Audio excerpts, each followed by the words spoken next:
வணக்கம். இது குருகுலத்தின் சார்பாக நடத்தப்படுகின்ற சஞ்சீவன சங்கமம் நிகழ்ச்சிக்கு உங்கள் அனைவரையும் அன்போடு வரவேற்கிறோம்.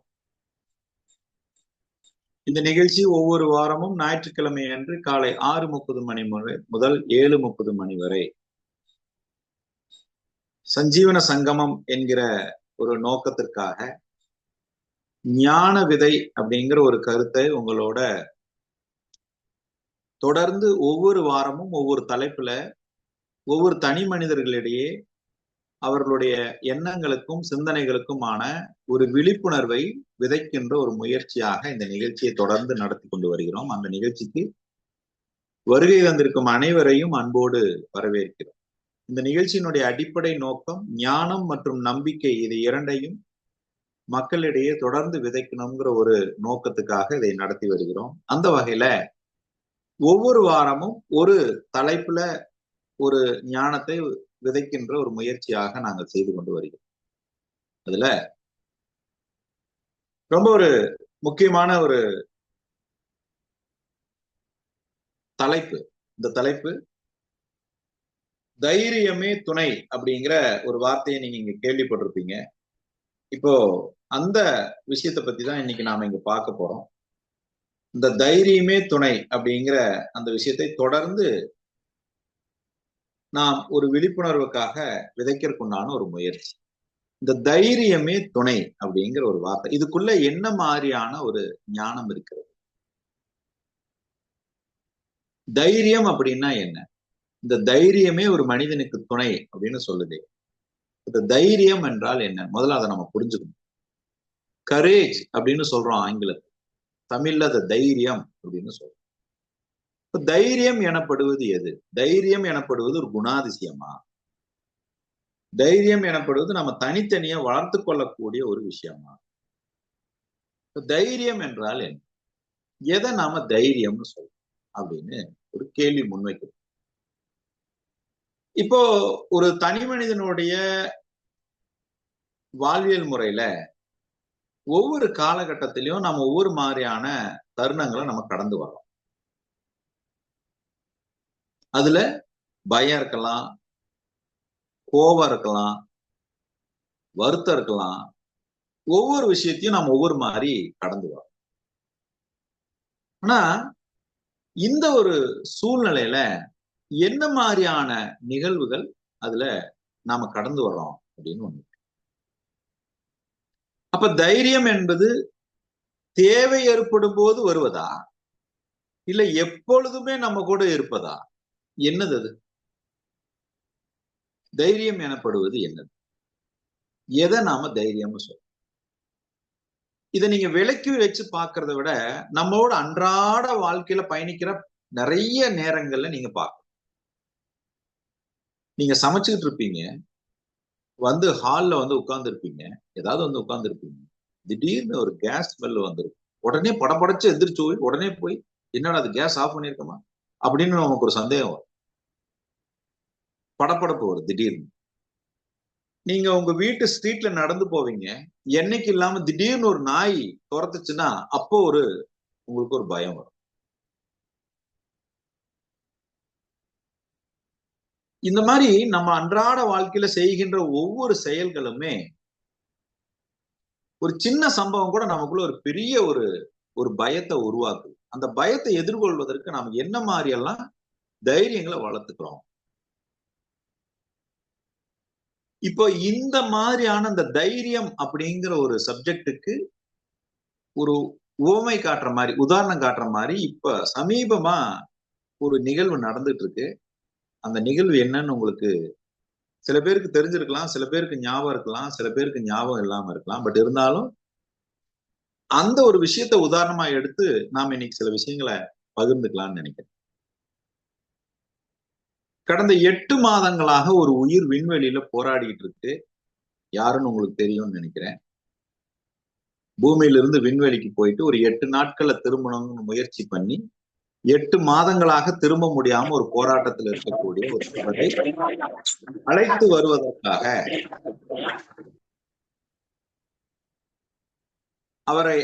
வருவதற்காக, நேற்று காலை 4:30 மணிக்கு ஒரு ஸ்பேஸ் ஷிப் அனுப்பிச்சிருக்காங்க. அந்த ஸ்பேஸ் ஷிப் இன்னைக்கு காலையில 9 மணிக்கு விண்வெளி ஆராய்ச்சி கழகத்தோட ஒன்றிணைய போகுது. வருகிற மார்ச் மாதம் 3வது வாரம் அல்லது நிறைவு வாரத்துல அந்த நபர் பூமிக்கு திரும்புகிறார். ஒரு யாருன்னு உங்களுக்கு தெரியும்னு நினைக்கிறேன், சுனிதா வில்லியம்ஸ் அப்படிங்கிற ஒரு பெண்மணி. இப்ப கொஞ்சம் சிந்திச்சு பாருங்க, நாமெல்லாம் வீட்டுக்குள்ள இருக்கிறதே எவ்வளவு போராட்டமா இருக்குது. விண்வெளியில கிராவிட்டி எப்படி இருக்கும், காத்து சுழற்சி எப்படி இருக்கும், அப்படிப்பட்ட ஒரு சூழ்நிலையில ஒரு 8 மாத காலம் வாழ்வியல் முறை என்ன மாதிரி எல்லாம் இருக்கும், என்ன மாதிரியான மனநிலை எல்லாம் இருக்கும், இப்படிப்பட்ட சூழ்நிலையும் சந்தித்து கொண்டுதான் இருக்கிறது. இந்த உயிர் அதையும் எதிர்கொண்டுதான் இருக்கு. இப்ப கொஞ்சம் பாருங்க, நாம அன்றாட நம்ம வீட்டு வேலையை நாம செய்வதற்கே எவ்வளவு போராடுறோம், இல்லது எவ்வளவு தைரியத்தை வளர்த்துக்க வேண்டிய அவசியம் இருக்கு. ஒரு நாட்டுக்காக ஒரு ஒரு ஒரு ஒரு ஒரு ஆராய்ச்சிக்காக தன்னை ஒப்படைத்த நிறைய பேர்ல இன்னைக்கு இப்படிப்பட்ட ஒரு சூழ்நிலை நடக்குது. இதுல இருந்து நாம என்ன கத்துக்க வேண்டியதாக இருக்கு? இப்படி ஒரு சம்பவம் இருக்குது, இதை நம்ம சும்மா தவிர்த்துட்டு போக கூடாது இல்லைங்களா? நாம ஏதோ ஒன்னை கற்றுக்கொள்ள வேண்டியது இருக்குல்ல. இந்த இயற்கை, இந்த பிரபஞ்சம் நம்மை சுற்றி நடத்துகின்ற ஒவ்வொரு சம்பவத்திலும் நாம் நிறைய கற்றுக்கொள்வதற்குண்டான வாய்ப்பாகத்தான் ஒரு சூழ்நிலையை நடத்துகிறது. நீங்க நினைக்கிறீங்க ஏதோ ஒண்ணு எனக்கு சம்பந்தம் இல்லாம நடக்குதுன்னு. நீங்க போகும்போது உங்க பார்வையில ஒரு ஆக்சிடென்ட் நடக்கலாம், நீங்க போகும்போது ஒரு பார்வையில ஒரு ஆக்சிடென்ட் மிஸ் ஆகலாம், நீங்க போகும்போது ஒரு நபரை நீங்க பார்க்கலாம், உங்களுக்கு உதவி செய்யலாம். இந்த மாதிரி எந்த சம்பவத்தை நீங்கள் சந்தித்தாலும் இந்த இயற்கை உங்களுக்கு ஒரு பாடத்தை கற்பிக்கத்தான் நிகழ்த்துகிறது. காரணகாரியம் என்று இங்கு எந்த சம்பவங்களும் எந்த சூழ்நிலைகளும் ஒரு மனிதனுக்கு ஏற்படுவதில்லை. அப்ப இங்க எல்லாமே ஒரு காரணகாரியத்தோட தான் நடக்குது. ஒண்ணு உங்களை கத்துக்க வைக்குது, இல்லைன்னா உங்களுக்கு ஒரு செய்தி கொடுக்குது. அப்போ இங்கு வெறும் செய்தியாக பார்க்கறது தவிர்த்துட்டு அது எனக்கு ஏதோ ஒண்ணு கற்பிக்க வந்திருக்கு, அதனாலதான் என் கண்ணுல படுது, அதனாலதான் என் காதுல விழுகுது. சம்பந்தமே இல்லாம இல்லைன்னா இந்த செய்தி ஏன் கண்ணுல படணும், ஏன் என் காதுல விழுகணும்? அப்போ ஏதோ ஒரு நோக்கத்தோட தான் அது நடக்கிறது. இப்ப இந்த சம்பவத்தில இருந்து நாம் என்ன கற்றுக்கொள்ளலாம், நாம் என்ன தெரிந்து கொள்ளலாம்? தைரியமே துணை அப்படிங்கறதுதான் இன்றைய ஞான விதை. அந்த விதையத்தான் உங்ககிட்ட நான் விதைக்க விரும்புறேன். அதற்கு இதை நான் ஒரு உதாரணமாக எடுத்துக்கொள்ள நான் விரும்புறேன். இப்ப இத பத்தி ஒரு சின்ன ஒரு செய்தி துணி ஒண்ணு இருக்கு, நீங்க அதை பாருங்க. நீங்க அதை பார்க்கும்போது உங்களுக்கு ஒரு ஐடியா கிடைக்கும். ஒரு 2 வீடியோ, அதுல ஒவ்வொரு விஷயத்தையும் நீங்க தெளிவாக தெரிந்து கொள்வதற்கான ஒரு வாய்ப்பு இருக்கு. இந்த வீடியோவை பாருங்க, இதுக்குள்ள ஒரு செய்தி இருக்கு.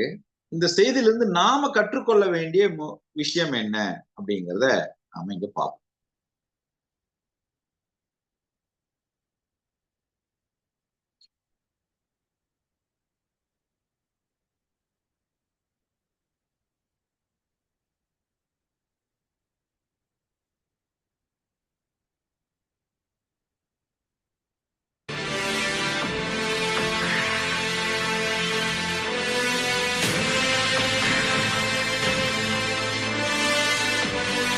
அமெரிக்காவில் உள்ள புளோரிடா மாகாணத்தில் இருக்கக்கூடிய கென்னடி ஸ்பேஸ் சென்டர் மாதிரி வடிவத்தில் தான் நம்ம இருக்கிறோம்.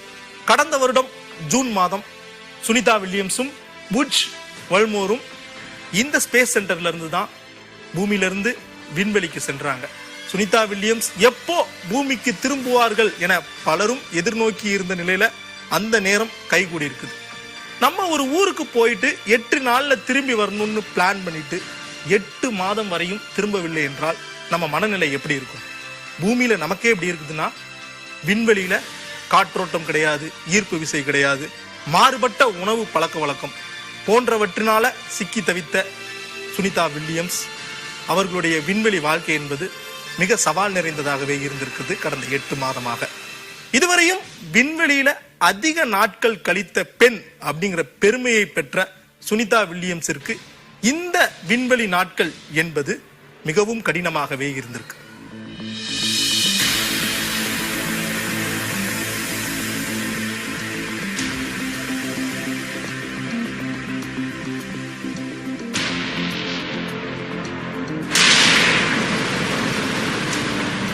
ஸ்பேஸ்எக்ஸ் நிறுவனத்தின் ஃபால்கான் 9 ராக்கெட் இந்திய நேரப்படி மார்ச் 15ஆம் தேதி காலை 4:33 மணிக்கு கென்னடி ஸ்பேஸ் சென்டர்லிருந்து விண்ணில் பாய்ந்தது.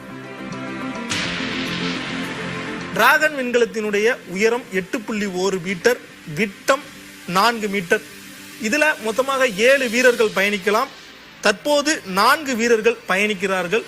இவர்கள் சர்வதேச விண்வெளி ஆய்வு மையத்திற்கு சென்ற பின்னர் சுனிதா வில்லியம்ஸ் உட்பட 4 வீரர்களை பூமிக்கு திரும்ப இதில் அனுப்ப உள்ளனர். சர்வதேச விண்வெளி ஆய்வு மையம் சுமார் 420 கிலோமீட்டர் உயரத்துல சுத்திட்டு வருது. இந்த சர்வதேச விண்வெளி ஆய்வு மையத்தை பொறுத்தவரை இதனுடைய வேகத்தை பார்த்தோம் அப்படின்னா 27,000 கிலோமீட்டர் அப்படின்னு மணிக்கு சுற்றுது. மார்ச் 16 காலை 9 மணி அளவுல டிராகன் க்ரூ 10 சர்வதேச விண்வெளி ஆய்வு மையத்தோட டாக் ஆகும், அதாவது ஒன்றோடு ஒன்று இணையும்னு சொல்லப்படுது. டிராகன் க்ரூ 10 ஸ்பேஸ் கிராஃப்ட் சர்வதேச விண்வெளி ஆய்வு மையத்தோட இணையக்கூடிய இந்த டாக்கிங் அப்படிங்கிற நிகழ்வை தான் பார்க்கிறோம். விண்வெளியில ஈர்ப்பு விசை இருக்கிறாது, வளிமண்டலமும் இருக்காது அப்படிங்கிற ஒரு காரணத்தினால இந்த விண்கலம் சர்வதேச விண்வெளி ஆய்வு மையத்தோடு சரியாக பொருந்த வேண்டும். பொருந்திய பின்னர் உள்ளே இருக்கக்கூடிய 4 வீரர்களும் அந்த குழாய் வழியாக விண்வெளி ஆய்வு மையத்திற்கு செல்வார்கள். சுனிதாவை அழைத்து வருவதற்காக நாசா கடந்த 6 மாதமாக பெரும் திட்டம் தீட்டிட்டு வராங்க.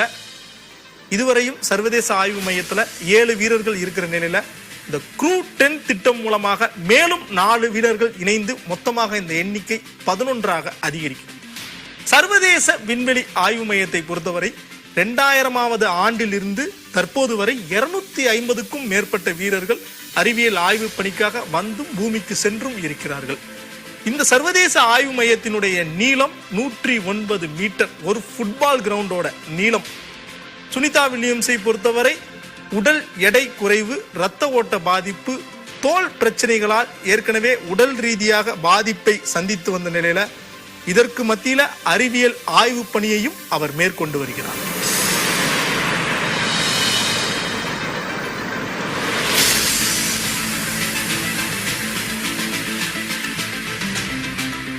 பாராசூட் மூலமா ஸ்பேஸ் கிராஃப்ட் இப்படிதான் பூமிக்கு தரையிறங்க போகுது. மார்ச் 3ஆவது வாரம் அல்லது இறுதி வாரத்துல பூமிக்கு தரையிறங்கும் நிகழ்வு நடைபெறும்னு நாசா தெரிவிச்சிருக்காங்க. சுனிதா வில்லியம்ஸ் பூமிக்கு வந்த பிறகு உடல் ரீதியாகவும் மன ரீதியாகவும் 6 மாத காலம் மருத்துவ கண்காணிப்பில் வைக்கப்படுவார் அப்படின்னு தெரிவிக்கப்படுது. சுனிதா வில்லியம்ஸ் கடந்த வருடம் தீபாவளியை விண்வெளியிலிருந்து பூமியை பார்த்து கொண்டாடினேன்னு சொன்னாரு. இந்த வருடம் தீபாவளி பண்டிகையை பூமியில் இருந்து குடும்பத்தோடு கொண்டாடுவார் என நாம் நம்பலாம்.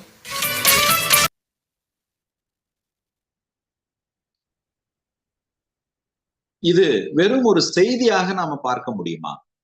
எங்களுடைய வேண்டுகோளுங்க, இந்த இந்த நிகழ்வை நாங்க தொடர்ந்து ஒரு தீவிரமான ஒரு மனநிலையோட உங்களுக்கு ஒரு பெரிய விஷயத்தை கொண்டு வந்து சேர்த்தணுங்கிற மனநிலையோட அதை செயல்படுத்துறோம். யாருக்கெல்லாம் சூழ்நிலை சரியாக இருக்கிறதோ நீங்க கேமராவை ஆன் பண்ணீங்கன்னா ரொம்ப சந்தோஷமா இருக்கும். கேமராவை ஆன் பண்ணி அட்டன் பண்ணீங்கன்னா ரொம்ப மகிழ்ச்சியாக இருக்கும். இப்போ இப்படிப்பட்ட ஒரு விஷயத்தை நாம வெறும் செய்தியாக பார்த்திட முடியுமா? நன்றிங்க, கேமராவை ஆன் பண்ணதுக்கு நன்றி. இந்த செய்தியை வெறும் செய்தியாக பார்த்திட முடியுமா? நாமும் இதுல இருந்து கற்றுக்கொள்ள வேண்டிய ஒரு விஷயம் இருக்கிறதே. இங்க பாருங்க, ஒரு நெருக்கடி ஏற்படுகிறது. தன்னுடைய ஒரு ஒரு ஒரு ஒரு பணி நிமித்தமாக ஒரு 8 நாட்கள் பயணம் பண்ணுவதற்காக விண்வெளிக்கு போறாங்க. அவங்களால 8 மாத காலம் திரும்ப முடியல. இப்ப இயற்கை என்ன பண்ணுது, சூழ்நிலை என்ன பண்ணுது, அவங்க 8 மாத காலமாக அங்கேயே தாக்கு பிடிக்கிற மாதிரி ஆயிடுச்சு. இப்ப பாருங்க, இதை வெறும் செய்தியா பார்க்கிறதா இல்ல இயற்கை இதுல இருந்து நமக்கு என்ன கற்றுக்கொள்ள விரும்புகிறது, நாம் இதுல என்ன கற்றுக்கொள்ள வேண்டியது இருக்கிறது அப்படிங்கிறதையும் கொஞ்சம் பார்க்கணும். அப்ப தைரியமே துணை அப்படிங்கிற அந்த விஷயத்தை இன்னைக்கு உங்ககிட்ட நான் விதைக்க முயற்சி செய்வது என்ன அப்படின்னு கேட்டீங்கன்னா, ஒரு பெண் இப்படிப்பட்ட ஒரு நெருக்கடியான ஒரு சூழ்நிலையில அவங்களுடைய குடும்பம் என்ன மனநிலையில இருக்கும், இல்ல அவங்க என்ன மனநிலையில இருப்பாங்க, இருந்தால் கூட அவர்கள் முறையான பயிற்சி கொடுக்கப்பட்டு அனுப்பப்பட்டிருந்தால் கூட ஒரு மிகப்பெரிய ஒரு வாய்ப்பு இயற்கை ஒண்ணு ஏற்படுத்தியிருக்கு. என்னதுங்க, இதுவரை அதிக காலம் விண்வெளியில் பயணித்த ஒரே பெண்மணி சுனிதா வில்லியம்ஸ்ங்கிற பெருமைக்கு ஆளாகக்கூடிய ஒரு சூழ்நிலை இயற்கை உருவாக்கி இருக்கு. அப்போ நீங்க கடந்து வருகின்ற எந்த ஒரு கஷ்டங்களும் அது கஷ்டங்களாக இல்ல, வேற ஏதோ ஒண்ண வாய்ப்பாக இந்த இயற்கை உங்களிடம் கொண்டு வந்து சேர்த்துக்கிறது. இப்ப வாய்ப்பு நம்ம கண்ணுக்கு தெரியவே இல்லை, ஆனா கஷ்டம் மட்டும்தான் நம்ம கண்ணுக்கு தெரியுது. அப்ப கஷ்டப்படும் போது அது நமக்கு பயமா இருக்குது, கஷ்டப்படும் போது நமக்கு அது வேதனையா இருக்குது. அதற்கு பின் வேற ஒரு சிந்தனை இருக்குது, வேற ஒரு வாய்ப்பு இருக்குது, வேற ஒரு வரலாறே படைக்கின்ற ஒரு சூழ்நிலை உங்களோட அது பயணிக்கிறது. அதான் நமக்கு தெரியல. அதுதானே நடந்தது நீலம் ஆம்ஸ்ட்ராங் கடையில. நீல் ஆம்ஸ்ட்ராங்ல அவர் விண்வெளியில இறங்குறதுக்காக அனுப்பப்பட்டவரே அல்ல. அவரு ஏற்கனவே போகக்கூடிய ஒரு இன்ஜினியரோட கூட அனுப்பப்பட்ட ஒரு நபர், தைரியத்திற்காக அனுப்பப்பட்டவர். கமாண்ட் 1 இறங்கும் போது அவர் இறங்க வேண்டியவர் இறங்கல, கமாண்ட் 2 அவரு இறங்குன்னு சொல்லும் போது உடனே அவர் இறங்கிட்டாரு. வரலாறு மாறிடுச்சு. முதலில் கால் வைத்தவர் அவர்னு வரலாறே மாறிடுச்சு. அப்ப அங்கேயும் தைரியம் தானே துணையாக நின்றது. இப்ப இந்த தைரியமே துணைன்னு சொல்லக்கூடிய இந்த தைரியம், இந்த கரேஜ் ஒரு மனிதனுக்கு எந்த பருவத்துல துவங்குகிறது? அவன் வாழுகின்ற வாழ்க்கையில் பொருளாதார சூழ்நிலையில பயம் ஏற்படலாம், கடனால பயம் ஏற்படலாம், வாழ்க்கை சூழல்ல ஒரு பயம் ஏற்படலாம். இது எந்த பருவ நிலையில ஏற்படுகிறதுன்னு பார்க்கும் பொழுது குழந்தை பருவத்துல அதிகமாக தாக்கத்தை ஏற்படுத்துகிறது. அப்ப இந்த குழந்தை பருவத்துல இன்னைக்கு நீங்க இருக்கும்போது உங்களுக்கு இப்ப தைரியம் இல்லை, 30 வயசு ஆனாலும் 40 வயசு ஆனாலும் ஏதோ ஒண்ணு என்னால போல்டா அச்சீவ் பண்ணுறதுக்கான முயற்சி எடுக்க முடியல அப்படின்னு சொன்னா, தைரியத்தை நீங்கள் வளர்த்துக் கொள்வதற்கு இன்னைக்கு நான் உங்களுக்கு ஒரு சின்ன டிப்ஸ் கொடுக்குறேன். இந்த தைரியத்தை நீங்க மேம்படுத்திக் கொள்வது எப்படி? ரொம்ப சிம்பிள், ரொம்ப ரொம்ப ரொம்ப சிம்பிள். இந்த தைரியத்தை வளர்த்துக் கொள்வதுக்கு நான் சொல்ற டிப்ஸை கேட்டீங்கன்னா ரொம்ப சிம்பிளா இருக்கும், ஆனா ஃபாலோ பண்றது ரொம்ப ரொம்ப கஷ்டம். டிப்ஸ் ரொம்ப சிம்பிள் தான், ஃபாலோ பண்றது ரொம்ப கஷ்டம். அத நீங்க மட்டும் பயன்படுவது அல்ல, உங்கள் குழந்தைகளுக்கும் அதை நீங்கள் எடுத்துக்கொண்டு போய் சேர்த்தணுங்கிறது தான் எங்களுடைய வேண்டுகோள். நீங்கள் மட்டும் பயன்பெறாமல் இதை நீங்க பழகும் போது, நீங்க பயிற்சி எடுத்துக்கிட்டு நீங்க ஃபாலோ பண்ணும்போது உங்கள் குழந்தைகளும் பலனடைவார்கள். மறந்துடாதீங்க. அப்ப அப்படிப்பட்ட ஒரு தைரியமான சூழ்நிலைக்கு என்ன செய்யணும் முதல்ல நீங்க புரிஞ்சுக்கணும். உங்க ஸ்ட்ரக்சரை முதல்ல புரிஞ்சுக்கணும். உங்க மனம், உங்க உடல், இந்த ஸ்ட்ரக்சரை முதல்ல நீங்க புரிஞ்சுக்கணும். இதுக்கு பேரு ஃப்ராக்மெண்டேஷன் அப்படின்னு பேரு. ஆங்கிலத்துல இதுக்கு பேரு ஃப்ராக்மெண்டேஷன் அப்படின்னு பேரு. முதல்ல இந்த ஃப்ராக்மெண்டேஷன் அப்படின்னா இத சின்ன சின்ன கூறுகளாக பிரித்து முதல்ல தெரிஞ்சுக்கணும், நீங்க அண்டர்ஸ்டாண்ட் பண்ணிக்கணும். முதல்ல பொதுவா பெருசா பாத்தீங்கன்னா உங்களுக்கு ஒண்ணும் புரியாது. தைரியம்ங்கிறத பொதுவா பாத்தீங்கன்னா உங்களுக்கு ஒண்ணும் தெரியாது. இத சின்ன சின்னதா பிரிச்சு பிரிச்சு பார்க்கணும். ஒரு 3 வகையாக நீங்க இதை பிரித்து பார்க்கலாம். ஒண்ணு ஐடியா. முதல்ல ஒண்ணு ஐடியா, ரெண்டாவது எமோஷன்ஸ். ஒண்ணு ஐடியா, ரெண்டாவது எமோஷன்ஸ், மூணாவது எனர்ஜி. இது 3 தான் தைரியத்துக்கு உண்டான அடிப்படை. எழுதிக்கங்க, முடிஞ்ச நோட்ஸ் எடுத்துக்கங்க. ஒண்ணு ஐடியா, ரெண்டாவது எமோஷன், மூணாவது எனர்ஜி. அப்ப உங்களுக்குள்ள ஒரு கரேஜ் மேம்படணும், உங்களுக்குள்ள ஒரு தைரியம் ஏற்படணும் அப்படின்னா முதல்ல ஐடியா வேணும், அப்புறம் ரெண்டாவது எமோஷன், அப்புறம் எனர்ஜி. இத 3ஆ பிரிச்சுக்கிட்டு இதை நீங்க செயல்படுத்தணும் ஃபர்ஸ்ட். அப்போ முதல்ல நான் எந்த சூழ்நிலையில எனக்கு பயம் வருது, இந்த பயத்தை நான் அணுகுவதற்குண்டான முதல்ல என்னுடைய ஐடியாவை நான் டெவலப் பண்ணேன். I need to develop an idea first. கொஞ்சம் தமிழ்ல. எந்த ஒரு சூழ்நிலையில் எனக்கு பயம் ஏற்படுகிறதோ அந்த சூழ்நிலையை நான் எதிர்கொள்வதற்குண்டான ஐடியாக்கு தமிழ் என்ன? ஐடியா, ஆலோசனை. ஆலோசனை முதல்ல ஆலோசனை செஞ்சுக்கணும். அப்புறம் எமோஷன், உணர்வு.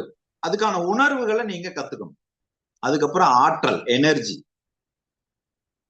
இப்ப இது 3ஐயும் பிரிச்சு பார்த்து நீங்க செயல்படுத்தணும். இப்போ எந்த ஒரு சூழ்நிலையா இருந்தாலும் முதல்ல பயம் ஏன் வருதுன்னு தெரிஞ்சுக்கிட்டீங்கன்னா தைரியம் தானா வந்துடும். எப்படிங்க? தைரியம் வரணும்னா நீங்க என்ன கத்துக்கணும்? பயம் ஏன் ஏற்படுதுன்னு தெரிஞ்சுக்கிட்டீங்கன்னா தைரியம் தானா வந்துடும். முதல்ல பயம் ஏன் வருதுன்னா எந்த ஒரு நிகழ்வுகள், எந்த ஒரு அனுபவங்கள் மூளைக்கு பரிச்சயம் இல்லாமல் இருக்கிறதோ, எந்த ஒரு உணர்வுகள் மூளைக்கு பரிச்சயம் இல்லாத உணர்வுகளாக இருக்கிறதோ, இது எல்லாமே பயம். இது வரைக்கும் நீங்க கடக்கல, இது வரைக்கும் நீங்க பார்க்கல, இது வரைக்கும் நீங்க பரிச்சயப்படல. அது அனுபவமாகவும் இருக்கலாம், உணர்வுகளாகவும் இருக்கலாம். இது எல்லாமே உங்களுக்கு பயமா இருக்கு. இப்ப இதை நீங்க கடந்து வர்றதுக்கு முதல்ல ஒரு யோசனைய நீங்க வகுத்துக்கணும், ஒரு யுக்திய வகுத்துக்கணும். அதுதான் ஐடியா. அப்ப நான் என்ன பண்ணணும்? நான் தைரியத்தை ஏற்படுத்துறதுக்கு முதல்ல என்ன பண்ணணும்? பயம் என்பதை தவிர்க்குவதற்கு, பயத்தை நான் கடந்து வருவதற்குண்டான ஒரு யுக்தியை வகுத்து கொள்ள வேண்டும். நம்பர் 1. நம்பர் 2, அதற்கான உணர்வுகளை நான் கவனித்து மேம்பட வேண்டும். ஃபர்ஸ்ட் பயம்ங்கிறது ஒரு உணர்வு, அது தோன்றி மறையும் தன்மையுடையது. தைரியம்ங்கிறது ஒரு உணர்வு, அதுவும் தோன்றி மறையும் தன்மையுடையது. இப்ப பயமும் நிரந்தரம் இல்ல, தைரியமும் நிரந்தரம் இல்ல. நல்லா புரிஞ்சுக்கணும் நீங்க. அப்ப பயம் தொடர்ச்சியா இருந்தாலும் வருத்தப்படக்கூடாது, தைரியம் தொடர்ச்சியா இல்லைன்னாலும் கவலைப்படவும் கூடாது. பயம் தொடர்ந்து இருக்குதுன்னு நீங்க வருத்தப்படவும் கூடாது, தைரியம் தொடர்ச்சியா இல்லைன்னு கவலைப்படவும் கூடாது, அல்லது தைரியம் இப்ப இருக்குதேன்னு நீங்க விழிப்போட இல்லாம இருந்துடவும் கூடாது. இது இரண்டையும் நீங்க சரிசமமாக வழி நடத்த வேண்டும். 3வது ஆற்றல், எனர்ஜி. இப்ப இது 3ஐயும் நீங்க நடைமுறைப்படுத்தி ஒன்று தேவையானதை அடைவதற்கு நீங்க என்ன பண்ணணும்? தைரியத்தோடு நீங்கள் அதை அடைவதற்கு என்ன பண்ணணும்? அதுக்கு என்கிட்ட ஒரு சின்ன வீடியோ இருக்கு. play that video. இதை நீங்கள் முறையாக செயல்படுத்துவதற்குண்டான சூழ்நிலை நீங்கள் எவ்வாறு வகுத்துக் கொள்ளலாம், எப்படி நீங்க வகுத்துக் கொள்வது? இப்ப நான் சொன்ன சின்ன சின்ன சூழ்நிலையில கூட உங்களுக்கு பயம் ஏற்படுகிறது, சின்ன சின்ன சூழ்நிலையில கூட அந்த பயம் ஒரு பெரிய தாக்கத்தை ஏற்படுத்துகிறது அப்படின்னு நம்ம பார்த்தோம். அப்ப அந்த சின்ன சின்ன சூழ்நிலையில அது உங்களுக்கு தாக்கத்தை ஏற்படுத்துதா, இல்ல அதை பத்தின முழு தெளிவு இல்லாததுனால, அதை பத்தின முழுமையான ஒரு தகவல் இல்லாததுனால எனக்கு வாய்ப்பு பயன்படுத்த முடியலையான்னு கேட்டா, முழுமையான தகவல் இல்லாததுனாலதான் என்னால வாய்ப்பு ஏற்படுத்த முடியல. இப்ப பாருங்க, சுனிதா வில்லியம்ஸ் அங்க இருக்காங்க, அவங்களுக்கு கம்ப்ளீட் நாலேஜ் இருக்கிறதுனாலதான் இதை ஹேண்டில் பண்ண முடியும். இப்படிப்பட்ட ஒரு அசாதாரணமான ஒரு சூழ்நிலை வந்தா கூட அதை எப்படி ஹேண்டில் பண்றது அப்படிங்கிற ஒரு நாலேஜ் தான் அவங்கள அடுத்த கட்டத்துக்கு அது நகர்த்திட்டு போகும். அப்போ எந்த ஒரு சூழ்நிலையும் நீங்கள் மேம்படுத்திக் கொள்வதற்கு நுட்பமான அறிவை நீங்கள் மேம்படுத்துவதை பழக்கமாக வைத்துக் கொள்ள வேண்டும். இந்த நுட்பமான அறிவை நீங்க மேம்படுத்தணும். அப்போ நம்ம வாழ்வுல ஒன்றை அடைவதற்கு, நாம வாழுகின்ற வாழ்நாளில் ஒன்றை அடைவதற்கு நாம் என்ன செய்ய வேண்டும்?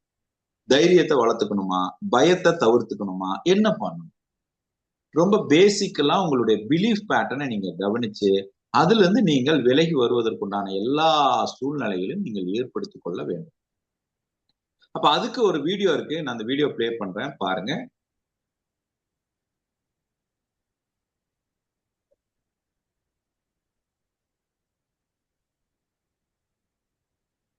நேயர்கள் அனைவருக்கும் அன்பு வணக்கம். உன்னை உணர்ந்தால் அப்படிங்கிற தலைப்புல ஒவ்வொரு நாளும் ஒரு தனி மனிதன் தன்னுடைய அற்புதமான வாழ்வை வாழ்வதற்குண்டான மொத்த சாத்தியக்கூறுகளும் தனக்குள்ளே இருக்கிறது என்கிற விழிப்புணர்வை விதைக்கின்ற ஒரு முயற்சி இந்த நிகழ்ச்சி. இந்த நிகழ்ச்சியில இன்னைக்கு நாம் ஒரு சின்ன ஒரு கேள்வியோட ஆரம்பிக்கலாம் அப்படின்னு சொல்லி நம்ம பார்க்கிறோம். இப்போ உங்களை பார்த்து ஒரு கேள்வி கேட்கிறோம். அடுத்த 5 ஆண்டுகளில் நீங்க எங்க இருக்கணும்னு நீங்க நினைக்கிறீங்க அப்படின்னு ஒரு கேள்வி கேட்டா நீங்க ஒரு பதில் எழுதுவீங்க. அடுத்த 5 ஆண்டுகளில் நான் ஒரு சிறந்த ஒரு தொழில் முனைவராக இருக்கணும், நான் ஒரு சிறந்த தகப்பனாக இருக்கணும், நான் ஒரு சிறந்த மேனேஜராக இருக்கணும், அல்லது நான் ஒரு நல்ல வீடு கட்டி வாழணும், இல்ல சொந்தமா கார் வாங்கியிருக்கணும், நீங்க எதை வேணா நீங்க சொல்லுவீங்க. இப்போ இந்த கேள்விக்கு பின்னாடி ஒரு வேல்யூ இருக்கு, அந்த வேல்யூவோட சேர்ந்த ஒரு எமோஷன் இருக்கு. இது ரெண்டையும் நீங்க புரிஞ்சுக்கணும். இப்போ ஒரு கேள்வி, அடுத்த 5 ஆண்டுகளில் நான் என்னவாக இருக்கணும், நான் எதை அடைந்திருக்க வேண்டும் அப்படின்னு கேட்கிற கேள்விக்கு நாம் ஒரு பொருளைத்தான் மீன் பண்றோம். நான் கார் வாங்கியிருக்கணும், வீடு வாங்கியிருக்கணும் அப்படிங்கிற பொருளைத்தான் மீன் பண்றோம். ஆனா அதுக்கு பின்னாடி ஒரு வேல்யூ இருக்கு. அந்த வேல்யூ என்ன அப்படின்னா, நீங்கள் 5 ஆண்டுகளில் அடைய வேண்டிய இலக்கு என்கிறதில் ஒரு வேல்யூ என்னன்னு கேட்டீங்கன்னா அதுக்கு பேரு அக்கௌண்டபிலிட்டி அப்படின்னு பேரு. அந்த அக்கௌண்டபிலிட்டிங்கிறது நம்ம பொறுப்பெடுத்துக் கொள்கிறோமா, நீங்க எதை அடையணுங்கிறது இங்க முக்கியமே இல்லை, அதை அடைவதற்கு நான் ஒரு சூழ்நிலையை பொறுப்பெடுத்துக் கொள்கிறேனா. இப்போ நீங்க காலையில நேரத்துல எந்திரிக்கணும் அப்படின்னு முடிவெடுக்கிறீங்க, அலாரம் வச்சுட்டு படுத்துக்கிறீங்க. காலையில என்ன பண்றீங்க, அலாரம் அடிக்கும் போது ஸ்னூஸ் பட்டனை தட்டிட்டு மறுபடியும் தூங்குறோம். இப்போ நான் காலையில நேரத்துல எந்திரிக்கணும்னு நான் முடிவு பண்ணும்போது இருந்த அதே மனநிலை அந்த செயலை செய்யும் போதும் இருக்குதா? இல்ல. பெரும்பான்மையான நேரங்கள்ல முடிவெடுத்துறோம், ஆனா செயலை செய்யும் போது அந்த மனோபாவத்தில் உறுதி இல்லை என்பதே காரணமாக இருக்கிறது. அப்ப இங்க யாருக்குமே ராசினாலேயோ அதிர்ஷ்டனாலேயோ ஒரு விஷயத்தை நீங்கள் செய்வதை விட தொடர்ச்சியாக ஒரு செயலை தீவிரமாக செயல்படுத்துகின்ற உணர்வு ஒரு மனிதனுக்கு எப்படியாவது அந்த விஷயத்தை அடைவதற்குண்டான வாய்ப்பை ஏற்படுத்துகிறதுங்கிறது யதார்த்த உண்மையாக இருக்கிறது. அப்ப 5 ஆண்டுகளில் நாம் என்னவாக இருக்க வேண்டும் என்கிற கேள்விக்கு 5 ஆண்டுகளில் அடையக்கூடிய விஷயத்துக்கு நான் எவ்வளவு பொறுப்பாக இருக்கிறேன் என்பதே இங்க வேல்யூவாக பார்க்கப்படுகிறது. இந்த வேல்யூவோட சேர்ந்த ஒரு எமோஷன் இருக்கு. அந்த எமோஷன் என்னன்னு கேட்டீங்கன்னா, நாம பொருள் கிடைச்சா சந்தோஷமா, வீடு கிடைச்சா சந்தோஷமா, இல்ல கார் கிடைச்சா சந்தோஷமானு பார்க்கும் பொழுது, அந்த வீடு என்னுடையது, அந்த கார் என்னுடையது, நான் இப்படிப்பட்ட ஒரு வாழ்க்கை சூழலை வாழ்கிறேன் என்கிற உணர்வு தான் நமக்கு சந்தோஷத்தை கொடுக்கிறது. அப்போ அந்த உணர்வை கையாளுகின்ற ஒரு விழிப்புணர்வு நமக்கு தேவை. இப்போ நான் காலையில நேரத்துல எந்திரிச்சா எனக்கு ஒரு விஷயத்தை அடைவதற்குண்டான வாய்ப்பு கிடைக்கிறது என்கிறத நீங்க முடிவு பண்ணி அதை தொடர்ச்சியாக உணர்வாக நான் செய்வதற்குண்டான வழிவகுக்கிறோமா அப்படின்னு கேட்கும்போது நம்ம யாருமே அதை தொடர்ச்சியா பண்றதில்ல. அப்போ ஒரு பொருளை அடைய வேண்டும் என்றால் அடைய வேண்டும் என்கிற வெறும் எண்ணத்தில் மட்டும் இல்லாமல் அந்த எண்ணத்திற்கு தேவையான உணர்வுகளையும் தொடர்ச்சியாக நம்ம கவனித்து விழிப்புணர்வோடு விதைத்து கொண்டே இருக்கக்கூடிய அனுபவம் மட்டுமே அதை நீங்கள் அடைவதற்கு உதவி செய்யும் அப்படின்னு சொல்லி பார்க்குறோம். இப்போ நாம ஒரு 10,000 ரூபாய் சம்பளம் வாங்குறாரு ஒருத்தர், அவருக்கு 1 கோடி மதிப்புள்ள ஒரு வீட்டை வாங்கணும் அப்படின்னு ஒரு ஆசை இருக்குது. இப்போ உனக்கு சம்பளமே 10,000 ரூபாய் தான் வருது, நீ எல்லாம் 1 கோடி மதிப்புள்ள வீட்டை வாங்கணும்னு ஆசைப்படலாமா அப்படின்னு ஒரு கேள்வி எழுது. ஆனால் இங்க அவர் 1 கோடி வீடு வாங்கணும்னு நினைக்கிறதுல தவறு இல்லை. ஆனால் அதை வாங்கும்போது என்னால வாங்க முடியுமா அப்படிங்கிற ஒரு உணர்வு, அந்த பய உணர்வுக்கு அவர் இடம் கொடுக்கிறாரு இல்லைங்களா, அதுதான் அவசியம் இல்லை என்று குறிப்பிடுகிறோம். அப்போ இயற்கையில இங்க யாருக்குமே எதுவுமே முடியாது என்கிறத விட அதனுடைய அனுபவங்களே நமக்கு முடியாது என்கிற உணர்வை ஏற்படுத்துகிறது. அப்போ உங்களுடைய நேர்மையான சிந்தனையும் நியாயமான செயல்பாடுகளும் ஒரு மனிதனுக்கு தேவையான அத்தனையும் ஏற்படுத்துவதற்குண்டான சந்தர்ப்பத்தை அது உருவாக்குகிறது அப்படின்னு சொல்லி பார்க்கிறோம். இங்க எல்லாருமே ஒவ்வொரு காலகட்டத்திலும் ஒரு பயன்பாட்டை நோக்கியே நம்ம பயணிக்கிறோம். ஆனால் தனக்கு பிடித்ததை நோக்கி பயணிக்கிறோமான்னு கேட்டா இல்லை. இப்போ உனக்கு எது இருந்தா நல்லா இருக்கும், உனக்கு எது செஞ்சா நல்லா இருக்கும்னு என்னை சுற்றி இருப்பவர்கள் என்ன சொல்கிறார்களோ அதை நிறைவேற்றுவதற்கே என்னுடைய வாழ்க்கையினுடைய காலம் போகுதே தவிர எனக்கு உண்மையிலேயே என்ன பிடிச்சிருக்குதுங்கிறத நோக்கி நான் பயணிக்கிறதே இல்லை. அந்த மாதிரி எந்த ஒரு மனிதன் தனக்கு பிடித்திருக்கிறது, தனக்கு என்ன தேவை, அது ஏன் தேவை அப்படிங்கிற அந்த 2 கேள்விக்கு பதில் எடுக்கும் பொழுது 5 ஆண்டுகளில் எனக்கு வீடு தேவையா கார் தேவையாங்கிறத விட இந்த வீடு ஏன் தேவை, இந்த கார் ஏன் தேவை, நான் ஏன் தொழில் பண்ண வேண்டும் அப்படிங்கிற அந்த கேள்விக்கு பதில் கண்டுபிடிக்கும் போது உச்சகட்ட வலிமையான விழிப்புணர்வோட எண்ணங்களை நாம் ஆழமாக விதைப்பதற்குண்டான எல்லா சாத்தியக்கூறுகளும் அதில் இருக்கிறது அப்படிங்கிறத நம்ம பார்க்கிறோம். இப்போ ஒவ்வொரு மனிதனுமே தன்னுடைய உணர்வுகளில் விழிப்போடும் கவனமோடும் இருக்கும் பொழுது நிகழ்காலத்தில் இருக்கிறார். இப்ப நிகழ்காலத்துல இல்லாத போது நம்ம என்ன பண்றோம், ஒண்ணு ஏக்கத்துல மாட்டிக்கிறோம். எனக்கு அன்னைக்கே இது கிடைச்சிருந்திருக்கலாமே, எங்கிட்ட மட்டும் இது இருந்திருந்தா, எங்கிட்ட மட்டும் அது இருந்திருந்தா அப்படின்னு சொல்லி இல்லாததையும் நிகழ்ந்து முடிந்ததையும் பற்றியுமே யோசிக்கும் பொழுது ஏக்கத்துல மாட்டிக்கிறோம். இப்ப இந்த ஏக்கம் தொடர்ச்சியாக இருக்கும் பொழுது அது குற்ற உணர்வாகவும் மாறுகிறது, இல்லைன்னா பயமாகவும் மாறுகிறது. எதிர்காலத்துல இது எனக்கு கிடைக்குமா அப்படிங்கிற அந்த உணர்வோடு இருக்கும் பொழுது அதுவும் பயத்தை ஏற்படுத்துகிறது. அப்போ ஏக்கமும் இல்லாம பயமும் இல்லாம நிகழ்காலத்துல இருக்கக்கூடிய இந்த கணம் மட்டுமே என்னுடைய உணர்வை கையாள்வதற்குண்டான வாய்ப்பு என்பதை நாம் எப்பொழுது உணர்கிறோமோ அப்பொழுதே நமக்கு தேவையானதை அடைவதற்குண்டான சந்தர்ப்பங்களை நாம் ஏற்படுத்துகிறோம். அப்போ 5 ஆண்டுகளில் எனக்கு என்ன வேணும் அப்படிங்கிற அந்த கேள்விக்குள்ள நாம் என்ன தெளிவு இருக்க வேண்டும் அப்படின்னு சொல்லி பார்க்கும் பொழுது ஏன் எனக்கு வேண்டும் அப்படிங்கிற கேள்விக்கு அது பதிலாக இருந்தா ரொம்ப அற்புதமாக இருக்கும். அப்போ கல்யாணம் பண்ணி சந்தோஷமா வாழணுங்கிறத விட ஏன் கல்யாணம் பண்ணி சந்தோஷமாக வாழணுங்கிற கேள்விக்கு பதில் தேவையாக இருக்கிறது. அப்போ ஒரு கணவனாக நான் என்ன கொடுக்க முடியும், மனைவியாக என்ன கொடுக்க முடியும், பெற்றோராக என்ன கொடுக்க முடியுங்கிற அந்த தன்மைக்குத்தான் நமக்கு திருமணம் என்கிற உணரும் போது நம்மளுடைய வாழ்க்கை துணை, நம்மளுடைய குடும்பம் மிக அற்புதமாக இருக்கும் என்பதில் எந்தவித மாற்று கருத்தும் இல்லை. வாய்ப்பை பயன்படுத்திக்கிறவங்க வாழ்க்கையில ஜெயிக்கிறாங்க, வாய்ப்பை உருவாக்குறவங்க வாழ்க்கையவே ஜெயிக்கிறாங்க. நாம் வாழ்க்கையை ஜெயிப்பவர்களாக இருப்பதற்கு தெளிவான எண்ணம் தேவை என்கிற கருத்துக்களோடு அனைவரும் வாழ்க வளமுடன், வாழ்க விழிப்புடன். நன்றி.